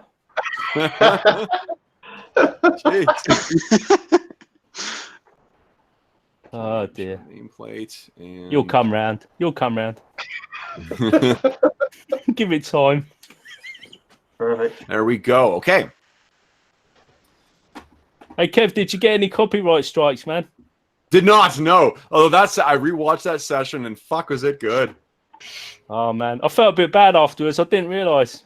No. I was kidding. I mean, like, really. No, but it's actually a thing, isn't it? Afterwards, I come off and I checked it out and I thought, oh shit.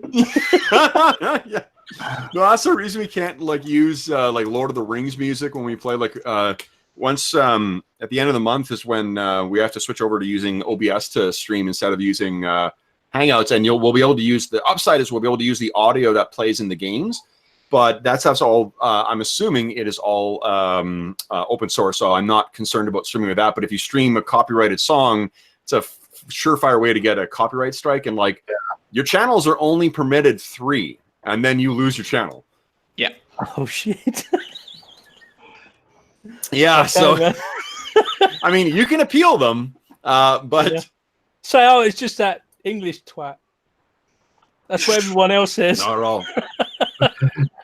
You know, we greatly appreciate the viewer base we have, but I mean, we don't have the viewer base at like, you know, 1 million people or something like that. I think that Brandon will correct. Yeah, I take it you're familiar with the de minimis rule. So I don't know. Oh. De minimis means like beneath the, it's a Latin phrase, like beneath the notice of the court. Oh yeah. Oh, okay. Like if you steal like a piece of trash from a 7-Eleven, like you're technically stealing. That is theft, but it falls in the de minimis range, which means like we're not gonna sanction for the purpose of that. So my copyright strike would likely fall in the de minimis range. I think I'm gonna make that like a life strategy. De minimis.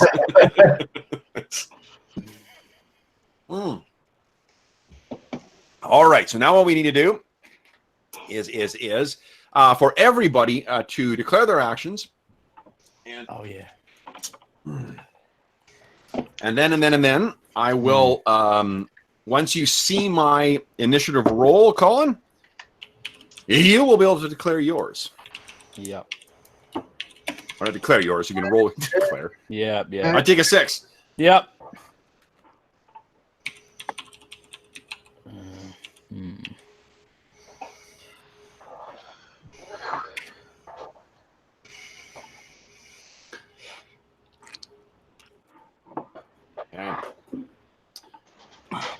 You can only fire once in a round, can't you? If you remain stationary and you've got a, I mean, you could out here do that planting of arrows. And yeah, I was just going to say, yeah.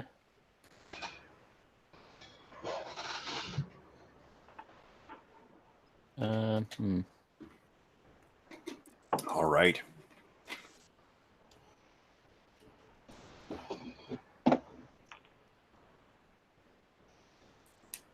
There we go. Nice. Okay. And are you doing that in your first phase or second phase? You can front load or you can split it across the two, whatever you prefer. Or you can do both in the second phase. You just can't move in the same phase that you were firing. It would be better if they're closer, so it's second phase. I guess, second phase, you got it. Okay. Ooh, I just had power flicker, but it came back on. So okay. I got a backup battery, so I should be fine for at least 5 minutes after it goes out. Are you guys gonna lose? Are you guys having a thunderstorm or something? No, that's what's weird. I think some drunk person must have hit a telephone pole. Oh, it could be heat too, right? Well, it's only 65 degrees outside. Well, Fahrenheit for those across the channel. Yeah, like that means nothing to me. No. Although there was a really, Love It or Leave It had a really funny rant about how, like, why Fahrenheit makes more sense than Celsius a couple weeks ago. And I'm like, well, it's persuasive. All right. So, Colin, yo, this is going to be a high fucking task here. Are you ready to try and beat my 1? Wow. Yeah. Oh. He was ready. You know. I prefer to think of that as you doing the very, exactly. a dismissive low effort rather than just barely stumbling over the line. That's just economy of effort. Absolutely. All right. So then first up is phase 1 for melee, which is none of you guys and none of the hounds though. Hounds. I think they are going to start a charge. So 1, 2, 3, 4, 5. Oh. Let me see. Okay, so that's about as far as they can go in that first phase. Whoa, boy.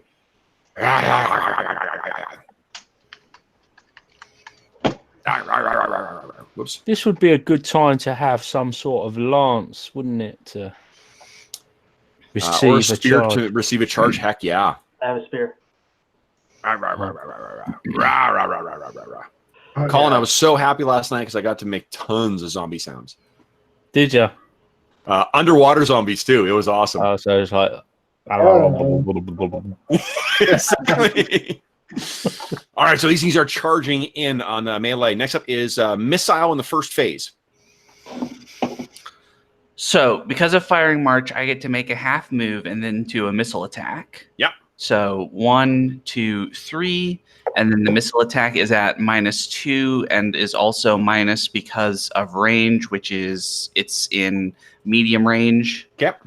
So that's -4 total. Okay.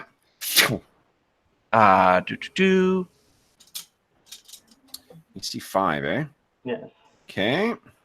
Oh, it's actually someone had a question as well. So for those listening at home who may be unfamiliar with Astonishing Swordsmen and Sorcerers of Hyperborea, because this is this is an old school game. It is designed based on Advanced Dungeons and Dragons, which used a descending armor class system. So the higher your number was, the shittier your armor class was. 9 is unarmored, and then you go down. 5 is wearing chainmail, 2 is plate mail, and so forth. So what? So what's being displayed here is when someone makes the attack, it tells us what armor class or higher that the attack actually hits. Mm-hmm. So you hit an AC 5. These things have an AC 7, which means that you hit. No, that's not good enough because that's not including the penalties. Well, you got -2, and what's the and -2 for the range. -2 for the range also. Right. So 9. And the way that the minuses work is for those listening at home, it's minuses to your number that you rolled rather than technically what was you do in this is you look at a chart and then you make your roll and you make your modifiers to your roll, your bonuses to hit, penalties to hit. You look at them to see what you rolled and if that lines up with your number. So when we say minuses to hit, like say with Arlen, what we're doing is effectively taking that AC 5 and we're saying, okay, well 5, it's actually a 7 because of the marching thing, and it's actually a 9 now, so it's only unarmored targets is what you would hit. Yep. Is that right? That is correct. Okay. Yeah, so minus as in worse AC is the way. Yes, exactly. So that's why if we're saying like minus and it doesn't seem like we're going up and down, that's the reason for that. Okay, but Kev, all right thinking viewers will adopt ascending arm class anyway. Yeah, like because they were born in the 90s or something. Yeah, I know. Like it is such. I tell you, like I've never had my son has grown up with role playing games. So he's not really a big gamer, but he has grown up playing them. I've never seen him struggle as much with descending armor class. It's just so he's like, wait, so I'm adding to my minus roll? What? Yeah. It's really nice that the sheet calculates it for you now. Yeah. Just think of it as a scale, Going to the left means you get better. Going to the right means you get worse. I grew up with it, so it's always just like, all right, I understand it intuitively, but it is. I hate it, but I still understand it. Okay. So then, so Leocrates, that is unfortunately a miss. Yep. Do we have no one else shooting melee first or shooting in the first phase? Queequeg, was your magic on phase 1 or phase 2? Oh. Whatever it's what it sleeps, so whatever I probably should do it, I guess, immediately. Well, I mean, the thing is it affects whether you can move or not, because you can't move in your round after you cast magic. So, I'm okay not moving, I guess. Okay, so then you can go ahead and get that off in the first phase. So. All right, so I'm casting sleep, and I think I'm going to do it. It's a 30-foot radius, I believe. Yeah. What's the range of the spell? And it's 120 feet, so I can nice. I can reach. I think I should probably do it here because I think I can get all of these. Okay. So let's see here. 30 feet. Columns looking. Well, you can't target an area. You target a target, right? And then it spreads out from 30 feet. I thought it was a target. Let me check. The enchantment induces victims, but it says the enchantment encompasses a 30-foot diameter area. Okay. So I think it is.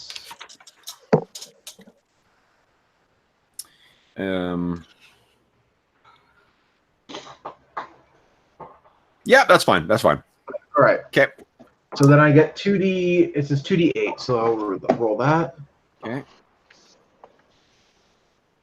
So it affects 4 hit dice. 4 hit dice for the things. Okay. So then what I'll do is it's gonna be the closest ones here. I'll put a blue dot on the sleeping ones. Go to sleep, go to sleep, go to sleep, little doggies. Awesome. Nice. So 4 of those are asleep. Excellent. We know how tough they are now, too. Now it is move. So we got Thogal. You're going to move? Magic for Velikatos. Oh, sorry. Did he? Oh, sorry about that. Yeah, go ahead. Yes, so it's twin spellcasting time. So Quick did the sleep. I'm doing the entangle. Nice. Okay, that's not the right shape. And how does entangle work? It targets a 20-foot radius circle, and I can cast it out to 80 feet, so this is in range. Any creatures in there or entering there later are subject to its effects. The plant life ensnares and twists the victim unless they make a sorcery saving throw, in which case, if they make it, they move at half movement. Yep. If they don't, they're stationary, I think. Okay. And if they're large or whatnot, they get a bonus. Okay. So 10. So where are you placing it? Okay. Circle. 20, 10, 20. So it's a little bigger than what it is, but that's fine. Yeah. Okay. So those ones are, they'll have to make what do you call it? Sorcery saves to keep them out. Nice. Yep. All right. So then now we're on move. So Thogal, go ahead and make your move. How many spaces I can move with studded leather Well, armor? remember, your movement is always moved split half into first phase, half into second phase. And your studded leather is, I think, 30. Oh, no, I think it's 40. Okay. So that'd be 20. I can move to the first phase and... you can move 20 first phase and 20 second. And 20 are 4 fields or 20? Sorry, say again. 4 squares. In squares. Each square is 5 feet. 5 feet. Okay. Ooh, the cleric's getting uppity. Okay, so Thogal is making his way forward. Okay, and sorry, you had a question, Colin? The youths of the group with their impetuousness are causing Nicomedes some concern. Our tight defensive formation has gone to shit. I think I need to move and draw my sword, but I've put them shooting instructions. What is the mechanical? You can change your action. It'd just be a -2 to your attacks. Oh, that's fine. So I could step over. Yeah, you basically, so you can picture you sat down, you're like, all right, and you plunk your arrows in the ground, you're getting your thing ready, and then you see them start running forward, you're like, fuck, no. and you throw your bow to the ground and draw your sword. Yep. Okay. Yep. And the left flank is looking well dodgy, so I want to kind of go to there-ish. Yep, absolutely. Yep, no problem. Okay. So you're running up with, oh, god damn it. This is what killed us last time. Rookies. Okay, so then that is the end of phase 1. Top of the round, phase 2 is first up. I don't want to block his thing. Okay, first up is melee. So who would like to, go on melee? If anyone, remember, if you're charging, that'll take place on melee, and it looks like there are some of these things coming in to charge you now. Well, 4 of them. Anyone who's declared melee? I guess Nicomedes, you would be the only one on melee right now, and Thogal. Do you guys want to go? Can I take like some sort of defensive posture? Yeah, I mean, if you want a full defend, remember you can block, which means you're adding your strength modifier to hit +1 to your AC. Can you block for like people that you're with? If you got a shield, yeah, you can shield another, which is basically giving them your shield bonus. I don't think I've got. Oh no, I have got a shield, haven't I? I've got about 1,000. I've got about 1,000 characters in my mind at the moment. Jeez. Well, as long as you're not confusing it with like your superhero or your cyberpunk guy, I'm going to use my wired reflexes to. I mean, by comparison, Kane is basically a superhero. Yeah. I don't think I got a shield. You know. Oh, okay. Because I used because I thought. Yeah, I've got an offhand dagger when I want it, but I fight with a bastard sword and generally dig in with 2 hands. Yeah. Okay. So then, do you guys want to go on melee, or are you ready in action, or what? Can I ready the melee when something comes in range? Yep.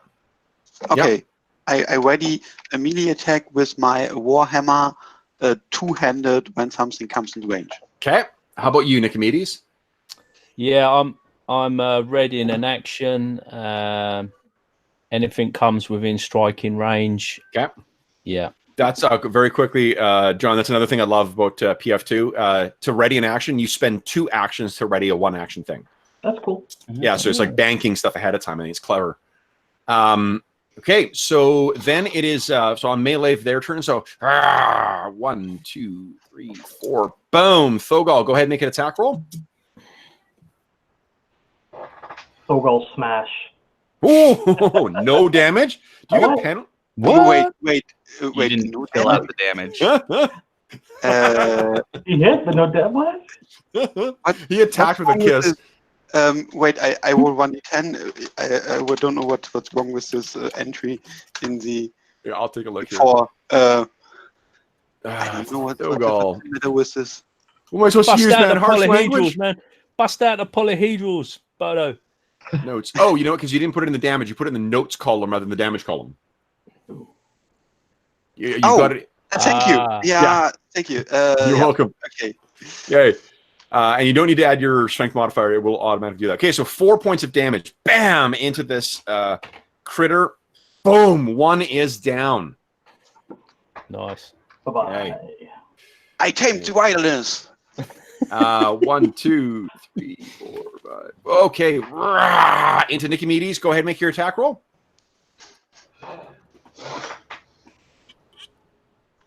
We go and...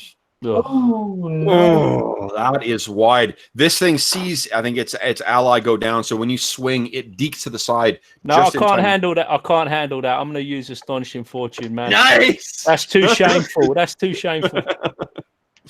There we go.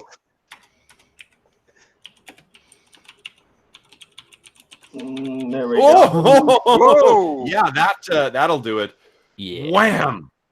Boosh. Okay. Get out of my face. Next one. Up it goes. And who's it going to attack? Let's see here. Evens, odds. Evens. Oh, Thogal. Okay. AC 6. AC 6. This is a miss. So unfortunately, you're able to keep it at a distance. Shit, and I got one more coming in, I think, on Thogal.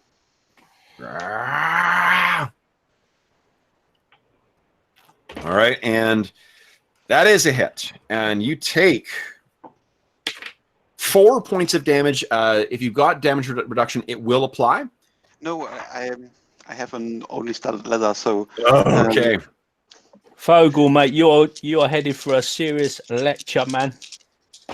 You're going to get a serious debriefing. So half I'm a youngster who's fighting in the wild. What do you expect? Okay. We're going to have some recommended reading. Okay, so 2 of these things, the dogs are actually, what do you call it? They are trapped in the, I'll put little nets on them. Boom. For the ones that are, go away, go away. Okay. You know, I'll put little green dots. That's actually easier to see than the net thing. So At this point, Nicomedes has got like his right arm out and he's pointing at that wolf that's to the right of. So the ones that aren't trapped, they can move at half speed to get out. Yeah. So. Okay. All right. So they're going racing that way, and then it is that is the end of melee. Next up is missile in first phase. So Leocrates. Leocrates to the right. To the right. Yeah, I'll shoot over here. What's the range to this one? It's medium range. So still -4. Okay. Nope. Wild. Okay. All right, then magic on second phase. No one who casts can move on second phase. I think we're done. All right. So then it is end of that. Now it's round 2, guys. Everyone declare your actions. And then Colin is still king of initiative. Deep breaths, Leocrates. Deep breaths. In and out. Oh, man. Remain calm.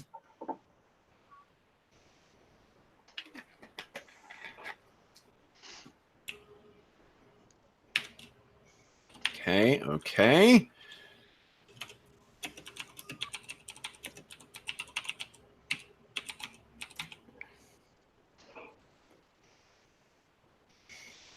Oh.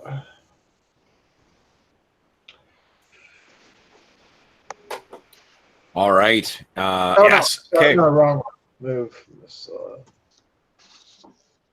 Okay. Did I say move my money? There you go. All right. And then Colin, beat my 4.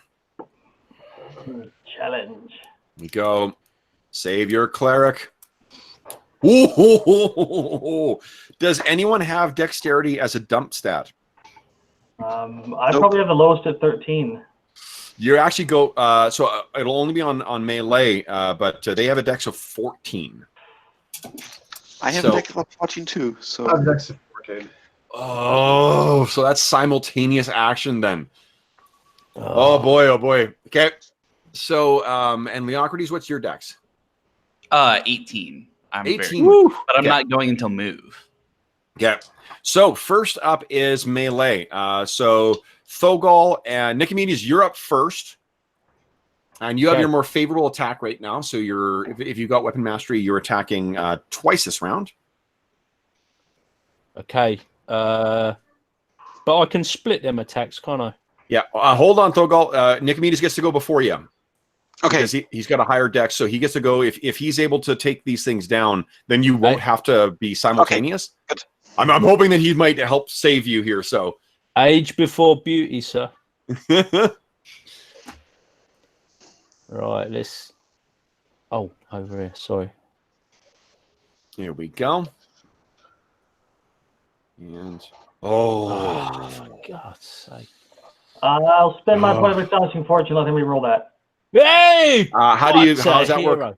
Remember, got to be what's the narrative explanation? Nicomedes, he's going to the left. Okay. Ah! I see it. Okay. So go ahead. Good call. And boom. Hey, there you go. Ah. Okay, and let's see how much you take High it five. down. Boom. Now you still have. Remember, you can move half of your move, Yeah, that's the plan, man. and you can still make one more attack. Boom. You know what's happening, Kev. Yep. It comes. Boom. Get off of him. Let's see. I love the teamwork use of Astonishing Fortune too. It's Yeah. probably about like a third of the time. Nice. Whoa. And that one is gone. Good. Wow. Nice. Okay. Good. That leaves Thogol. You are free now. You're not going to get attacked by these things. Nicomedes sort of jostled you out of the way and cut these things down before they could get to you. Face What palm. are you doing, Thogol? Yeah. High five. I do this. There's a what do you call it? An image you can find online that's an internet high five, which is like an outline of a hand. I send that to colleagues all the fucking time. Like, yes, closed file, internet high five. I will stay behind Nicomedes and protect him if he's flanked or something. Okay. So then on melee, we've got these two guys who are going to come charging into Nicomedes, it looks like. 1, 2, 3.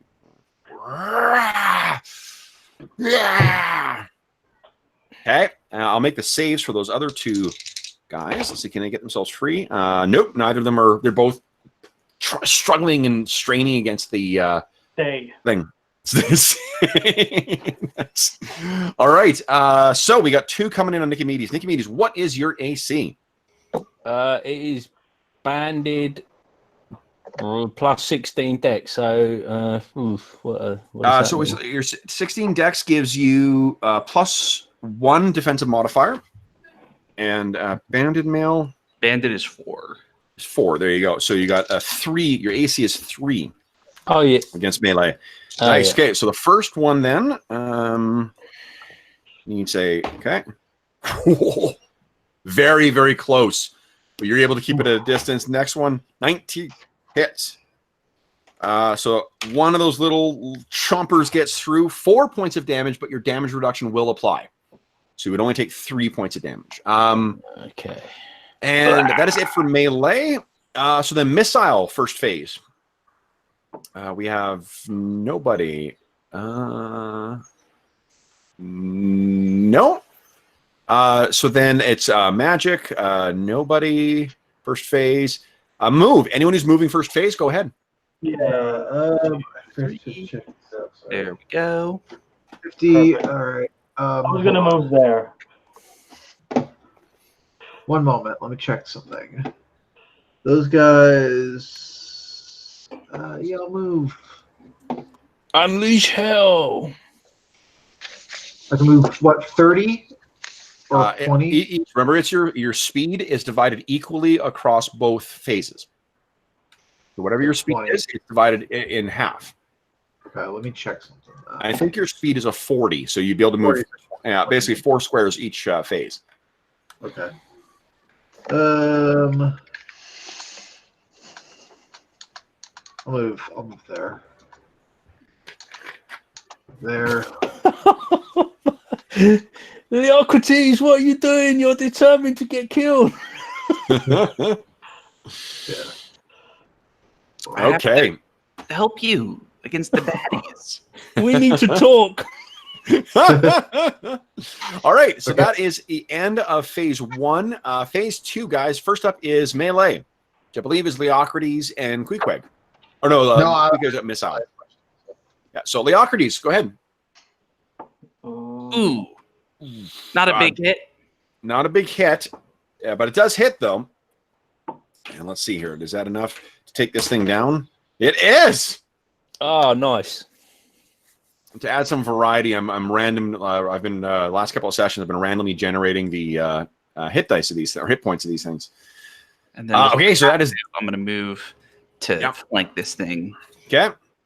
And then that is. Dude, you're not weapon specialized with that, are you? No. Okay. No, I just get 1 attack, but I get my half move after, so I'm just moving to engage so that it might attack me instead of my Sounds serve. good. Next up is missile Queequeg. Yeah, I'm gonna need to rein this squire in. Good God.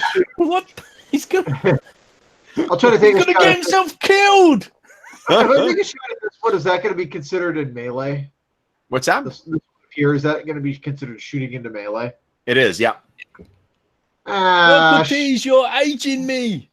She'll do it. Leocrates probably could. She's not too concerned about hitting Leocrates. So I'll take the shot. Okay, here we go. You should be very concerned, Queequeg. Do not shoot my squire, sir. So a sling goes zipping past. Probably goes over here and hits one of the ones in the entangled. It skitters along the ground. So, all right, and then we've got magic Velicatos. Nice. Velicatos starts chanting, and it's not just like the shamanistic, it's more structured, and he reaches out and lays a hand on Thogol and infuses him with True Strike. So you're going to get +2 to all your attacks. Nice. Okay. Yeah. Killing the wolf. I get strike. And then I guess we're down to move on the second phase. Now, Thogol, you had melee declared as an action. You haven't actually had a chance to make a melee attack. Did you want to step in there and make a melee attack, or are you still holding back?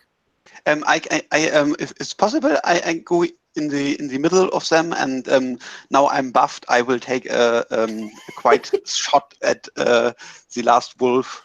Okay. I like to think of it as like the weapon starts to glow, and then I'm like half directing it with my mind to hit. Okay. AC 6 would it be then? The +2 is not. +2, okay, AC 6. So yeah, that is enough to hit.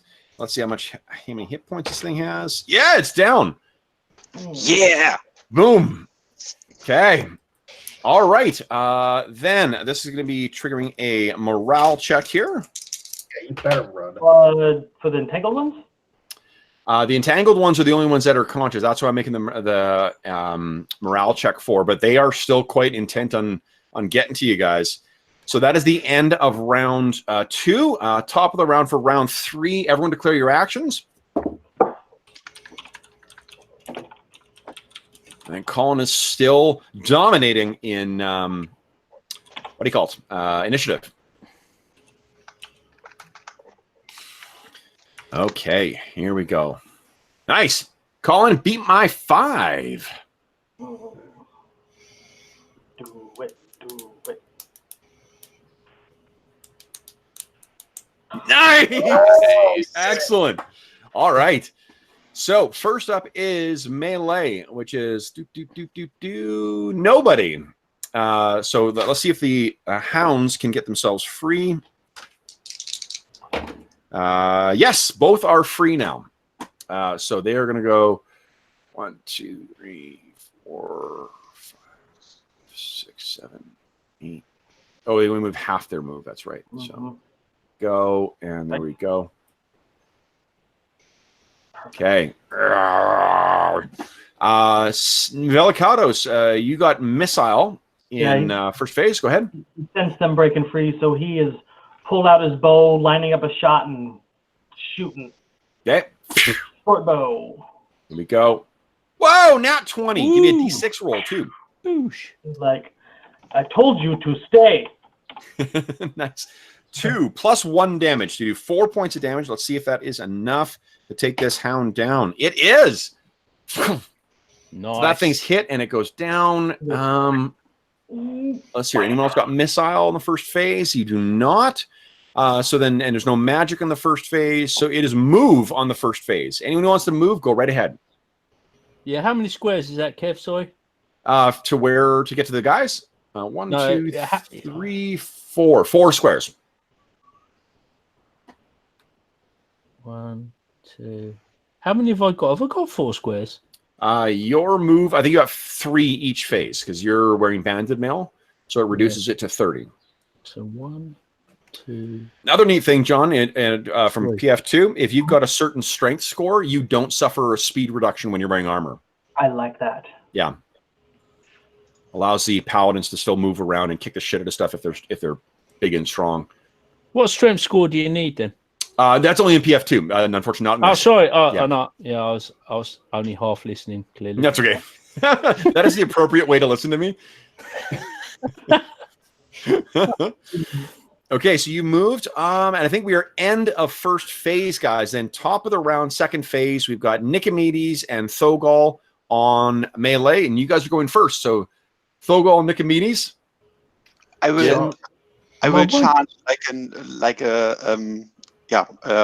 mad baker, a mad fighter, and I will take a heavy miss on this one. You're a little over anxious. You're running in and swing wide over this thing for the baguette. I go directly blow as best I can. Oh no, I can't help you with that. Oh, hold on. I'm pressing the wrong buttons. Oh, pressing buttons, man. Never a good thing.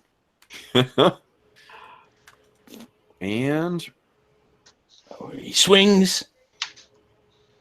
Oh, it's a hit. Let's see if it's enough.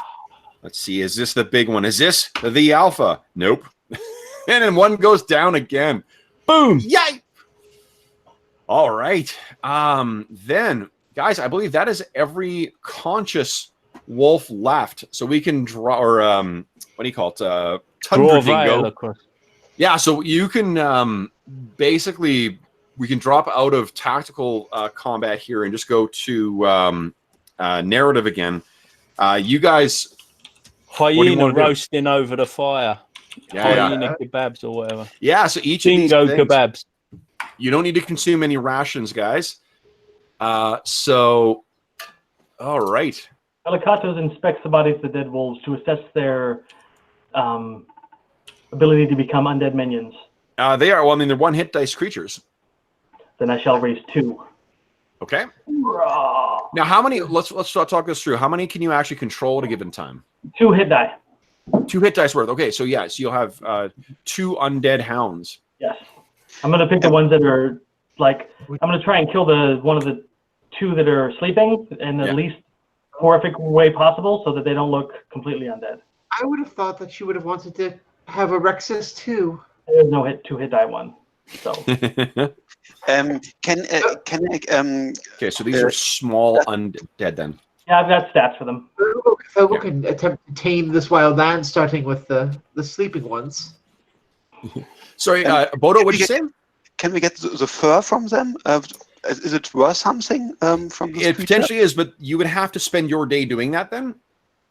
Well, you need to spend, if you're going to treat these, like skin them and then treat the hides or cure the hides and then bring them home, that's what your day will be. You'll have to spend a full day doing that. I don't know if you want to do that. Well, we're still on the way to Jernheim, right? Yeah.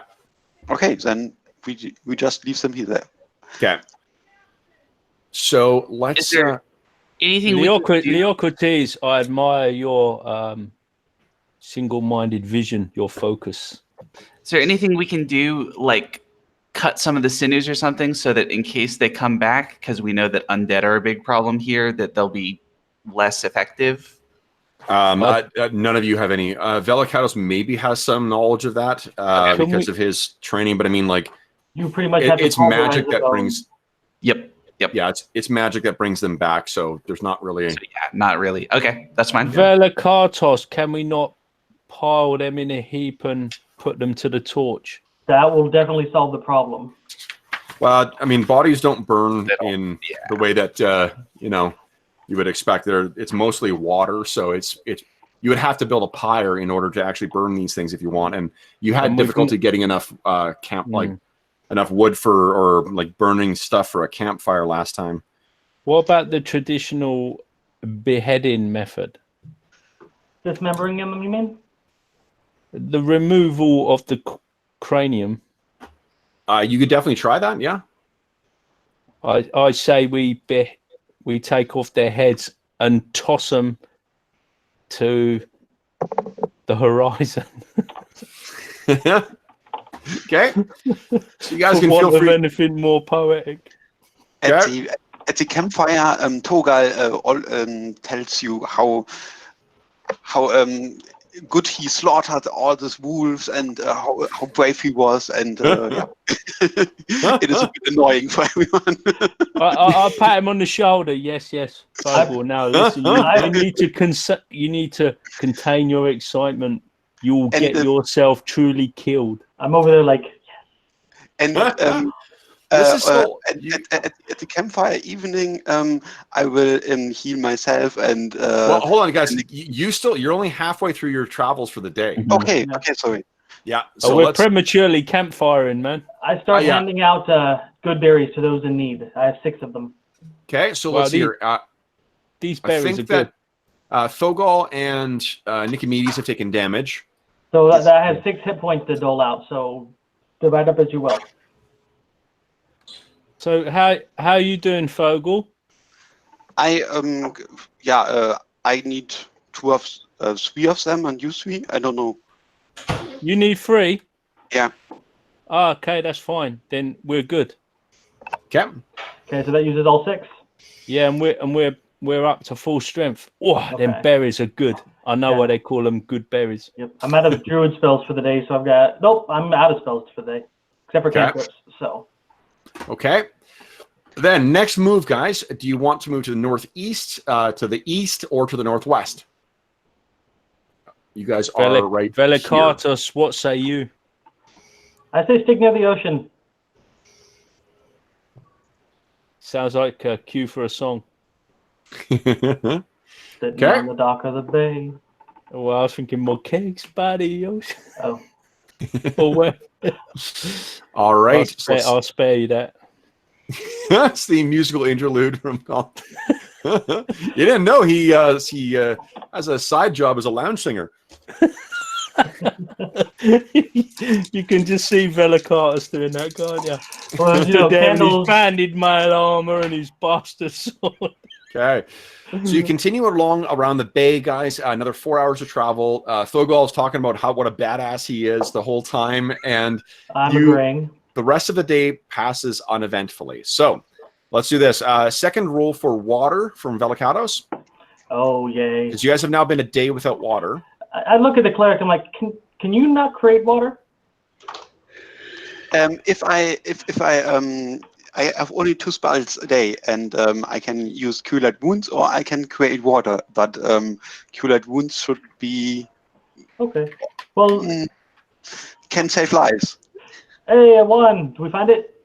You do. Yes. Now, whether it is potable or not, let me see. I've been doing some research into the history of the purification of water. Oh, yeah. But you will have to stay tuned to Spike Pit for the... Nice. Yeah. And would that be the Spike Pit podcast available on Anchor and all fine podcast platforms everywhere? Boom! You got it right. You actually, I saw someone else had shared your most recent episode. I can't remember what it was, but I was like, oh, I need to make sure I watch that or listen to it. Yeah, I've been doing a series of drive-by episodes that are a little bit more candid and a little bit more, a little bit of venting there, So, listener beware. Wait, hold on. Maybe I should be careful. And then that son of a bitch killed another one of Arlen's characters. Yeah, no, you're right, Kev. All right. I'll let you know if I'm going to give you some grief. Good stuff.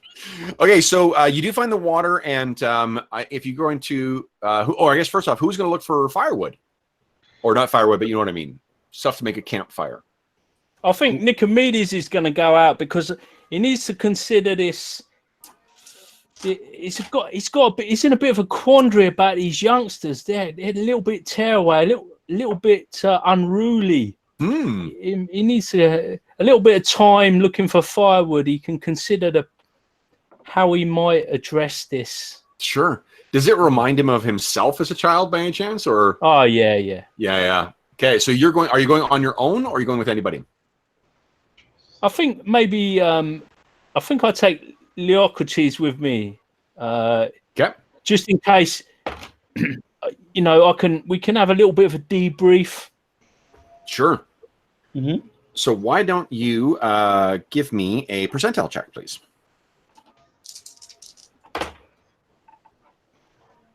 Oh.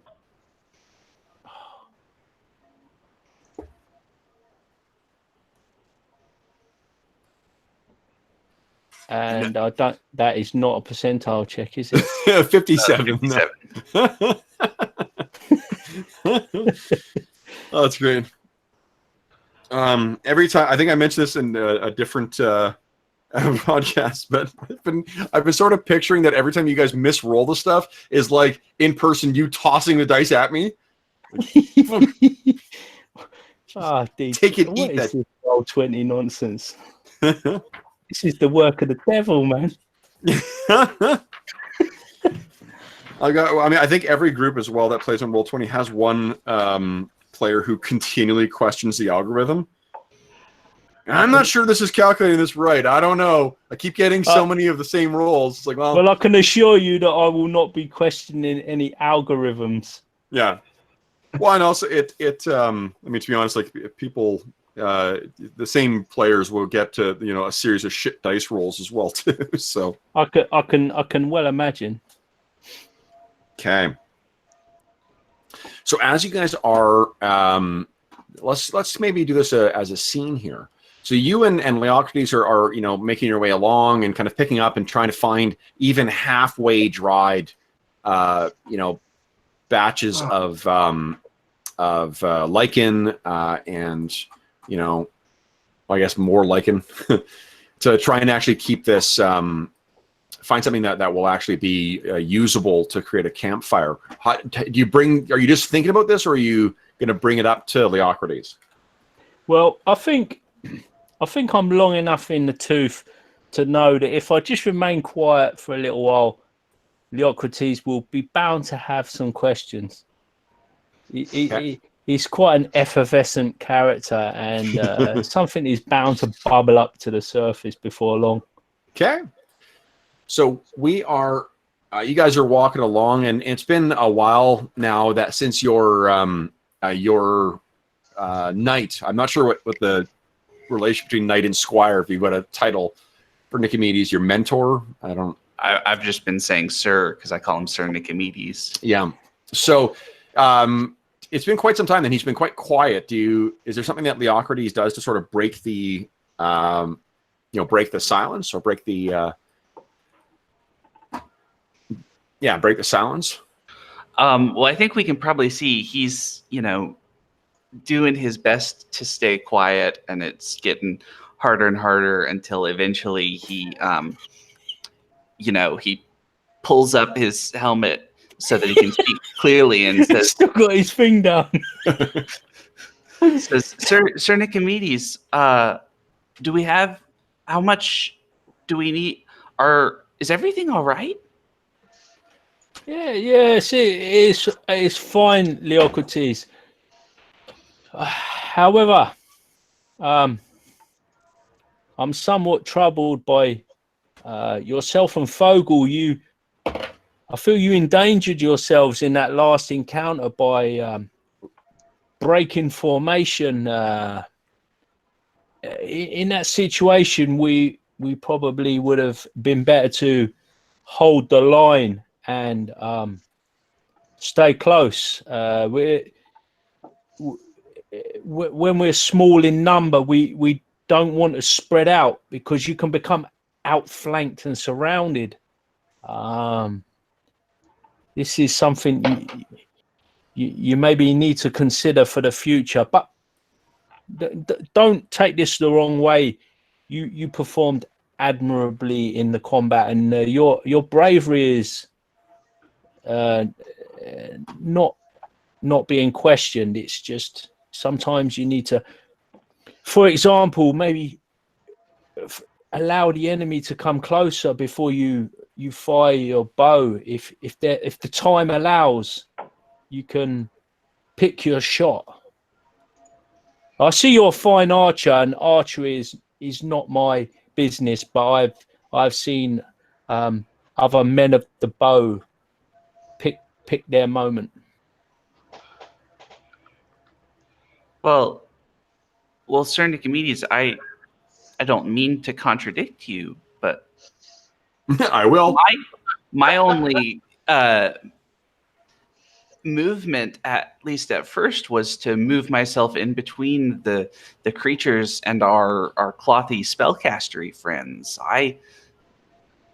I agree with you that we should have waited and took shots for a while, and that would be my natural. But then you were in combat, and I couldn't just let you be. You would be, surrounded by the wolves so easily, and I couldn't just let that. I have to stick by my knight. That's part of the squire's duties. Leocrates, I've seen many summers, winters, autumns, and springs. I'm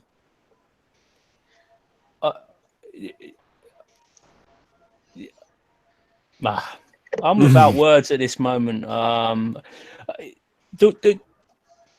done well. I've lived a full life. I would hate to see someone of your young age be your life be snuffed out defending someone in the autumn of their life. I don't fear. I fear not death. you have a whole life ahead of you. You don't need to worry about old Nicomedes here. You just need to your defense of the less less combative members of our group is admirable, and that should be where you focus your attention. Together we shall ensure the longevity of this group. You've done well, Leocrates, but don't worry too much about old Nicomedes here. Leocrates, with that, he sort of puts his helmet back down and does his Prussian feet together thing again, and does his hand on his chest in a salute and says, "Oh, Nicomedes, you don't need to worry about me. You see my armor, and I've got my sword and my shield and my bow, and I'll be ready. And next time, don't worry, I won't let you down." I'll just put my hand on his shoulder. Leocrates, you show good promise. I have a good feeling about this.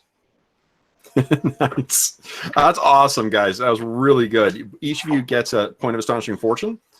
Boom! Then, let's see here. Leocrates, do you want evens or odds? I would like evens. Evens. Would you kindly give me a save versus death? All right. I have a bonus to saves versus death. Nice. But I failed anyway. I would like to use an astonishing fortune. Okay, so what happens is you guys are talking, and you're all kind of like picking up bits of lichen and like putting it down, and pick up another piece and put it down, and you guys are having this really meaningful kind of conversation. And as you pick up the last piece of moss, there's this pile. It kind of like puffs out and around you, and you recognize it's the same spores. Oh, the way you can see is that like to your it's the same. And Nicomedes, I think Leocrates has no clue what's happening here, but you suddenly see this, and your heart goes, kind of stops in your chest, and you look out, and there is a fucking patch of this stuff that spreads out for about 250 or 300 feet. You're fortunately not. Oh, go ahead.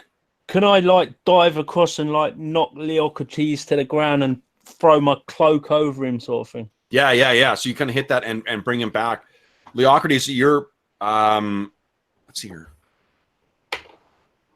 Yeah, you would have noticed that because you kind of feel funny when that stuff hits you, but then you're suddenly hit by Nicomedes, and it's stretching out to from where you guys are facing out to your left, and you hit the ground. What do you say, Leocrates? Hold your breath. Okay. As you guys look back, you hear first kind of a sickening, like a tearing sound, and you can see in the midst of that field 3 things pull themselves out, and they look like this.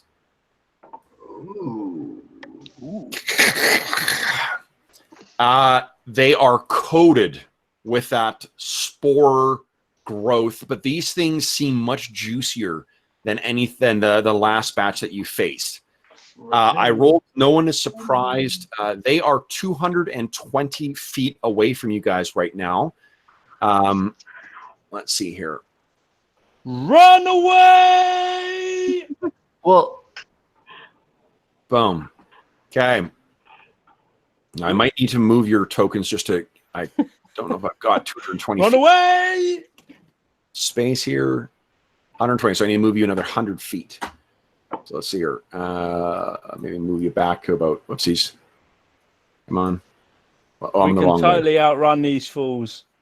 Maybe. are you sure? we move pretty slow in our armor. So you're about there, I think.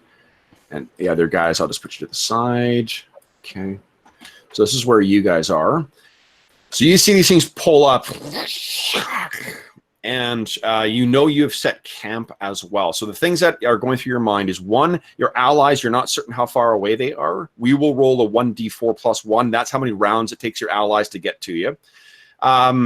Then we will, you can make your way back to camp, which is, again, 1d4 plus 1 rounds to get there. But once you get there, it takes a while to clear stuff, set it up. So just bear in mind that's what your decisions will be. So first off, let's do this. Brandon, give me a 1d4 plus 1 roll. Let's see how far away you guys are. Okay. Let's do this. I guess 3. 3 rounds. Okay. I will set out another thing to count down here. Okay, so 3. Boom. Okay. I got So to Nicomedes, water the horses, guys. I'm sorry, man. Nicomedes and Leocrates, what are you going to do? Hey?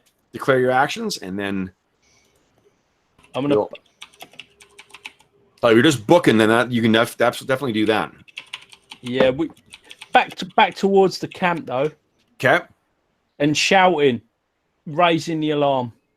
Okay, nice. Leocrates, you turn, you see Leocrates has taken a stand. What? I'm glad we had that chat.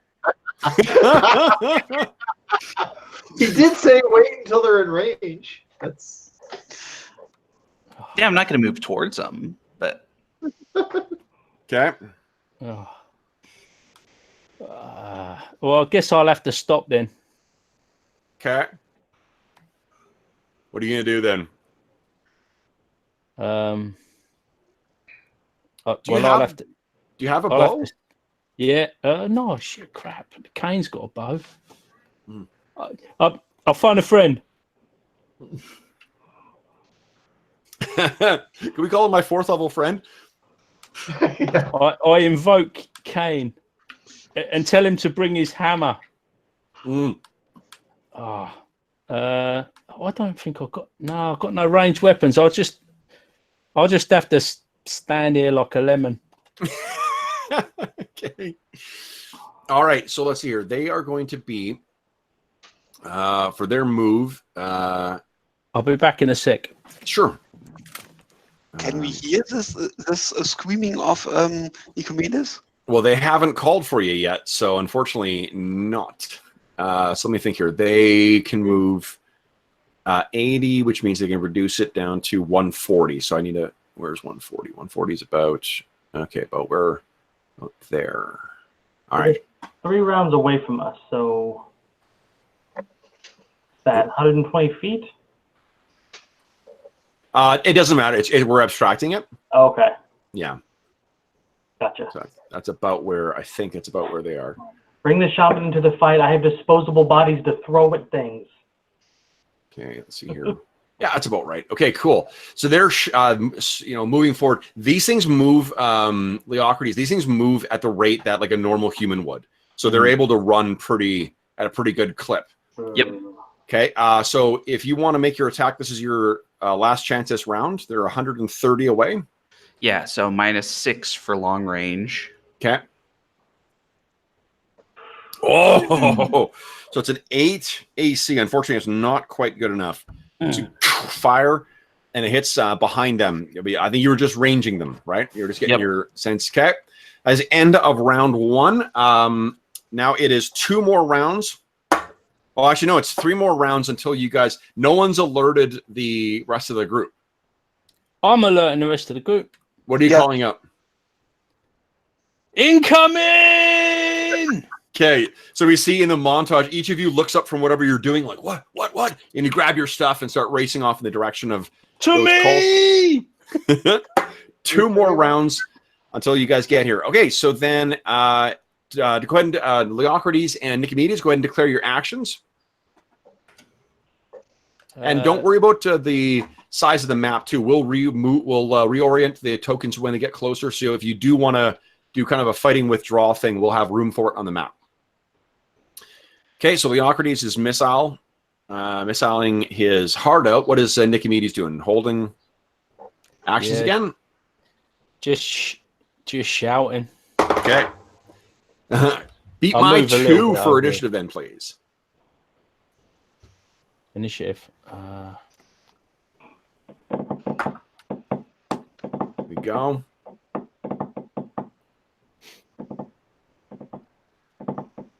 Nice. Okay. So first up would be missile. Well, Are you are they waiting? charging? Sorry? Are they charging? They're charging, yeah. Okay, so don't they move on melee then? I don't think they're not going to be able to get to you fully with a charge. Okay. Yeah, no worries. Because I don't think you guys are Okay. 140. Let me think here. 80. Yeah, they can't actually get to you. Okay, another long range shot. Okay. Again, wide. Leocrates is getting this. Now, before you get to your second turn, oh, sorry, go ahead, Collins. No, I was just gonna say he's getting that Agincourt vibe going. Oh, you're gonna love my character for Reavers of Thule. Okay. I hope we've got some soft ground in front of us so that they can get kind of caught up. Okay. Bogged down. Yeah, that's what's when you guys get to like there's other parts of Thule that aren't all just tundra, and it's going to be awesome when we get to use other terrain features. Okay, so then that is end of the first phase. Second phase, you got 2 melee attacks or missile attacks here, Leocrates. Okay, how far are they now? They are now About 50 here, feet, is it? 70, 70. 75, 77 feet away. Okay, so -4, not -6. Okay. Nope. Oh. And one more. There Nice. we go. Okay. So one sinks into this, but I think these things are pretty beefy. Yes. Okay. So it sinks into it, but it does not even break stride. Okay. Now, you guys want initiative. Let me quickly reorient the stuff to give you guys some room here. Boom. Move this up. Top of the round. There we go. And then Are these undead? you're not sure. So, Nicomedes or Leocrates is just firing and firing. Nicomedes, do you want to move before, or are you staying where you are? Well, I can't leave the man, so I'll just have my my bastard sword there. I'll assume my stance. I think I'll be. I think I've got some pre-combat, like a mantra thing. I think I'm going through some sort, not like kind of like prayers, but not prayers. Like I don't know what you'd call it. It's like a chant. Yeah, some sort of psyching myself up. Yeah. Yeah. 1, 2. And I'll probably be doing a few moves, loosening up the old shoulders and. They are nearly onto you, and they seem deep breaths. ripe with these spores. Oh, maybe not too deep with the breaths. Round. It is now one more round until the rest of the party gets there. Go ahead and declare your actions, Leocrates and Nicomedes. Don't die.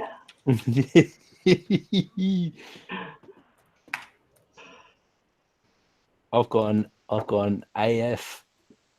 Longsword for me. Okay. Okay.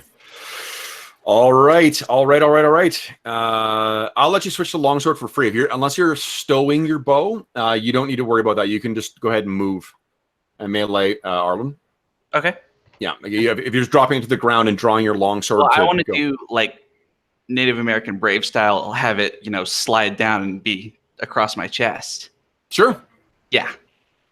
Have what across your chest? The bow, like strung. Okay, then you are okay. Then you do have to take the action for that. Yeah, that's what I was thinking. Is because I want to be carrying it. Yeah, that's fine. Okay, yeah. So then, all right, go ahead and roll initiative there, Nicomedes, and beat my 1.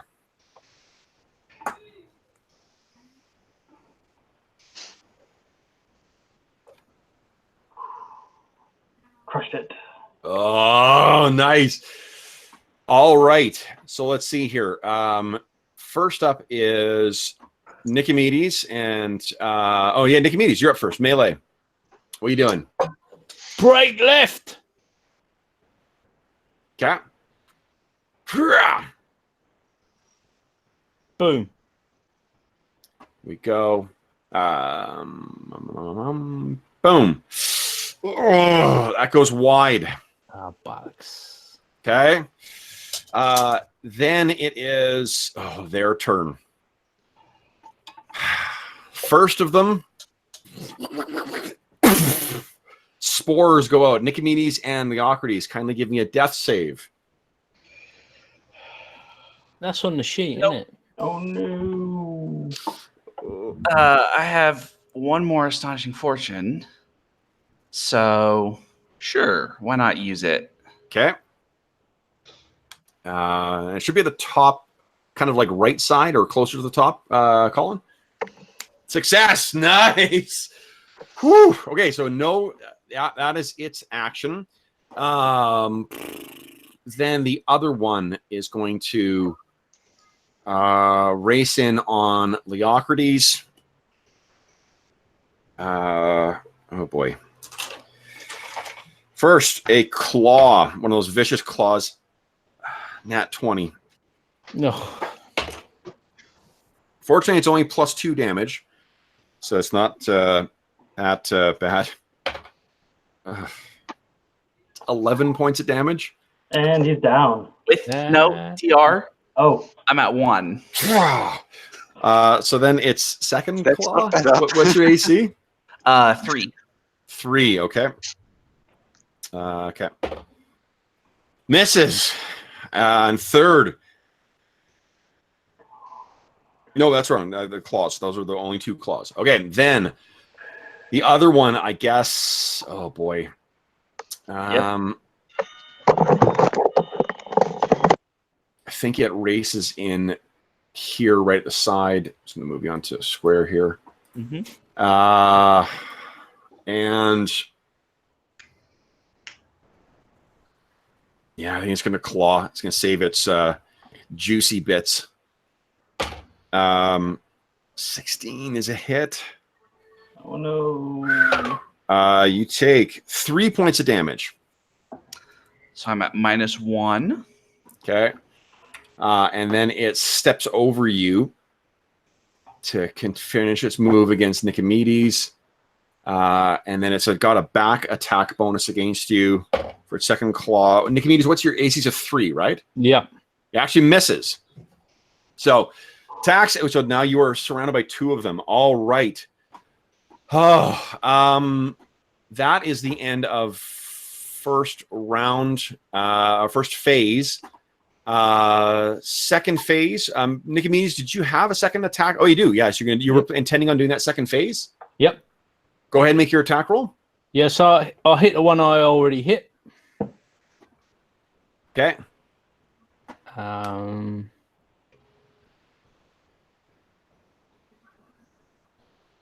Nice. Boom. All right. And that one is down. And I spin around to engage the other. Okay. And at that, we are at the end of the round. We see your colleagues come running on to the map here. Where did I put you guys? The side here? Right next to him. There we go. Yeah. Here we go. So you guys all come running in. We'll put you down here. Yeah, that's good. And then we will leave on that cliffhanger. Leocrates on the ground. Ah! You're come running over. There are 2 of these sporemen that still carry their payload. What'll happen to our brave heroes? Is there yet another notch on the belt of the sporemen? We'll have to find out in 2 weeks' time. So, holy smokes, guys! First up, let's. Could we add 2 little undead dogs next to me just so we don't forget them? Oh, sure, yeah. Let's see here. Where am I? Oh, I've got. Don't forget, folks, if you're watching, in the comments, tell Kevin to give us astonishing fortune. If you tell him he's really good, he'll give us it.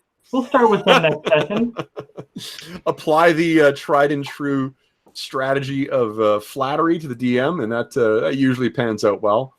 I've been watching Dungeon Musing since it began. I'm a true fan. Please give them Astonishing Fortune. There we go. Controlled by Velicatos. There you go. And controlled by Velicatos. Boom. All right. What are their hit points? They should have like 3, I believe, for being small. Well, it's random, isn't it? It says 1/2, 3 HP. Oh, okay. Then there you go. If you want to make them random, I can get a higher number. Oh, no, I mean, you also get a lower number. So, I mean, I don't want you having a 1 for your hit points for these things. So they're disposable. There you go. So there's your bar. All right. So, guys, for XP, and even though you're down there, Leocrates, you'll still get XP for this round. You get... If I can get you, you won't die. I can heal. Oh, man. I can heal too, so... I got Wild Vitality. It works when they're under 0 hit points. So with the bonus, the 10% bonus, it's 157 XP today. Okay. And then... Is it ×2 already? Nope. Okay. For first level? Yes, for first level it's ×2. So that means it is 314 XP. Sorry, thanks, Bodo. I forgot about that. Okay. Has anyone hit second level then? What do I need, Kev? You're a cataphract. Yep. So you will need... Cataphracting needs 2,250. Then that is a no. No. Hold on. I'm climbing my way to 3rd level, so we'll wait. Oh, that's right. The Nicky is yeah, you got the double XP then. Okay. Holy smokes. Damn it. Still not yet. What's that? Still not yet. I'm 200 away from like. Oh, so close. Yeah, then well, again, like in this game, like killing stuff. Oh, hold on. No, you guys got a little more because you explored 3 hexes. Yeah. Hold on, I forgot about that. How many Astonishing Fortune does everyone have left? Good question. One. I didn't use any of mine. Yeah. Okay, so you've got 1 or 2. 1, I guess, because I didn't. 1. Okay. 1 for me. 3 hexes plus 1 for Togal. John, do you have any left? No, I spent mine helping Nicomedes out earlier. And Colin and Arlen, you guys have none left? None. Oh, I had 1. 1 left? Okay. Because you just gave me 1. Okay, here we go. Then, hold on, guys. It's actually a better...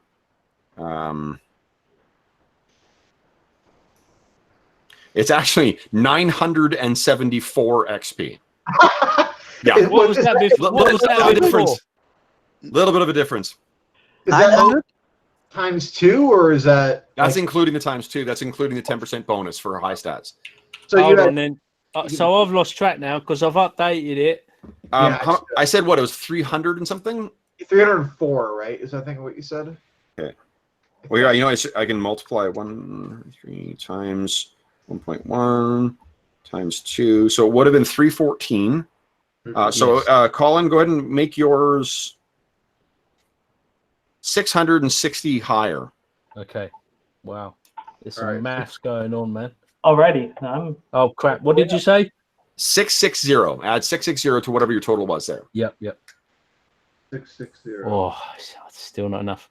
Oh, so, 1886. I'm second level now, though. Yeah. Nice. Yeah, finally. Okay. And was it 974 or 75? 974. 74. Okay. So yeah, total. So the new character's got 974. Velicatos, are you level 2 yet? Oh no, I've been level 2 since last session. Oh, nice. Okay. Excellent. I'm at 3,665 out of 4,999. Nice. So I'm that's moving my way up. 3,367. So okay. Right. Do I roll again for hit points? Or no, even levels you'll gain half your hit dice rounding down. So you're 1d4? Yeah. So so 2 points this level. You get 3 points at level 3. Okay. Plus your con modifier if you've got one. I think I do. Okay, so let's get out of the thing here and make with the outro. All right. So for those listening at home, thanks so much for joining us for episode 5 of the Thuleborg Tales campaign.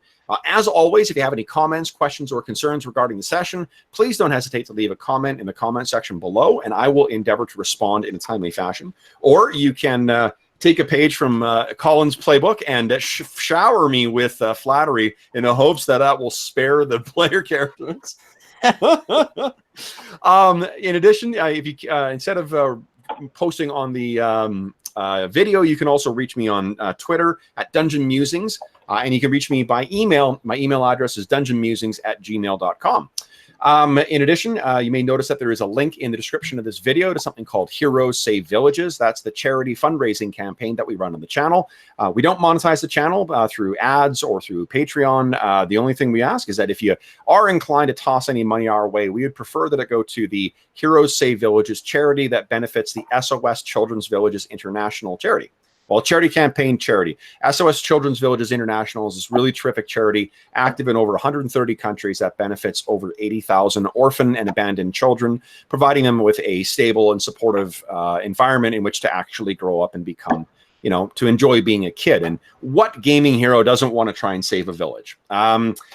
In addition, if you enjoy the melodious or the dulcet sounds of my voice, you can find me on the Dungeon Musings podcast, and you can find other members of our stalwart party on their own podcasts. Live from Pellin's Waste is Arlen's podcast, and Spike Pit is Colin's podcast, all of which we talk about different gaming stuff as well. And what else? If you enjoy the content too and you want to join us live, be sure to click on the subscribe icon or the button to know when we're going to be playing, and the bell icon to be notified when we go live. And last but not least, I want to thank my players. So guys, I know it was an early morning for everybody today, except for Colin, because he's in a different time zone. I'm in a different world, man. Yes. Thank you so much for joining me today, guys. Oh, Bodo's in a different time zone too, of course. Yeah, so, yeah. Arlen, Brandon, Colin, John, and Bodo, thank you so much for joining me today, guys. This was a lot of fun. Oh, yeah. Thank you, Rosie. Thank you. Awesome. So then, until next time, folks, thank you again for watching. And until then, happy gaming.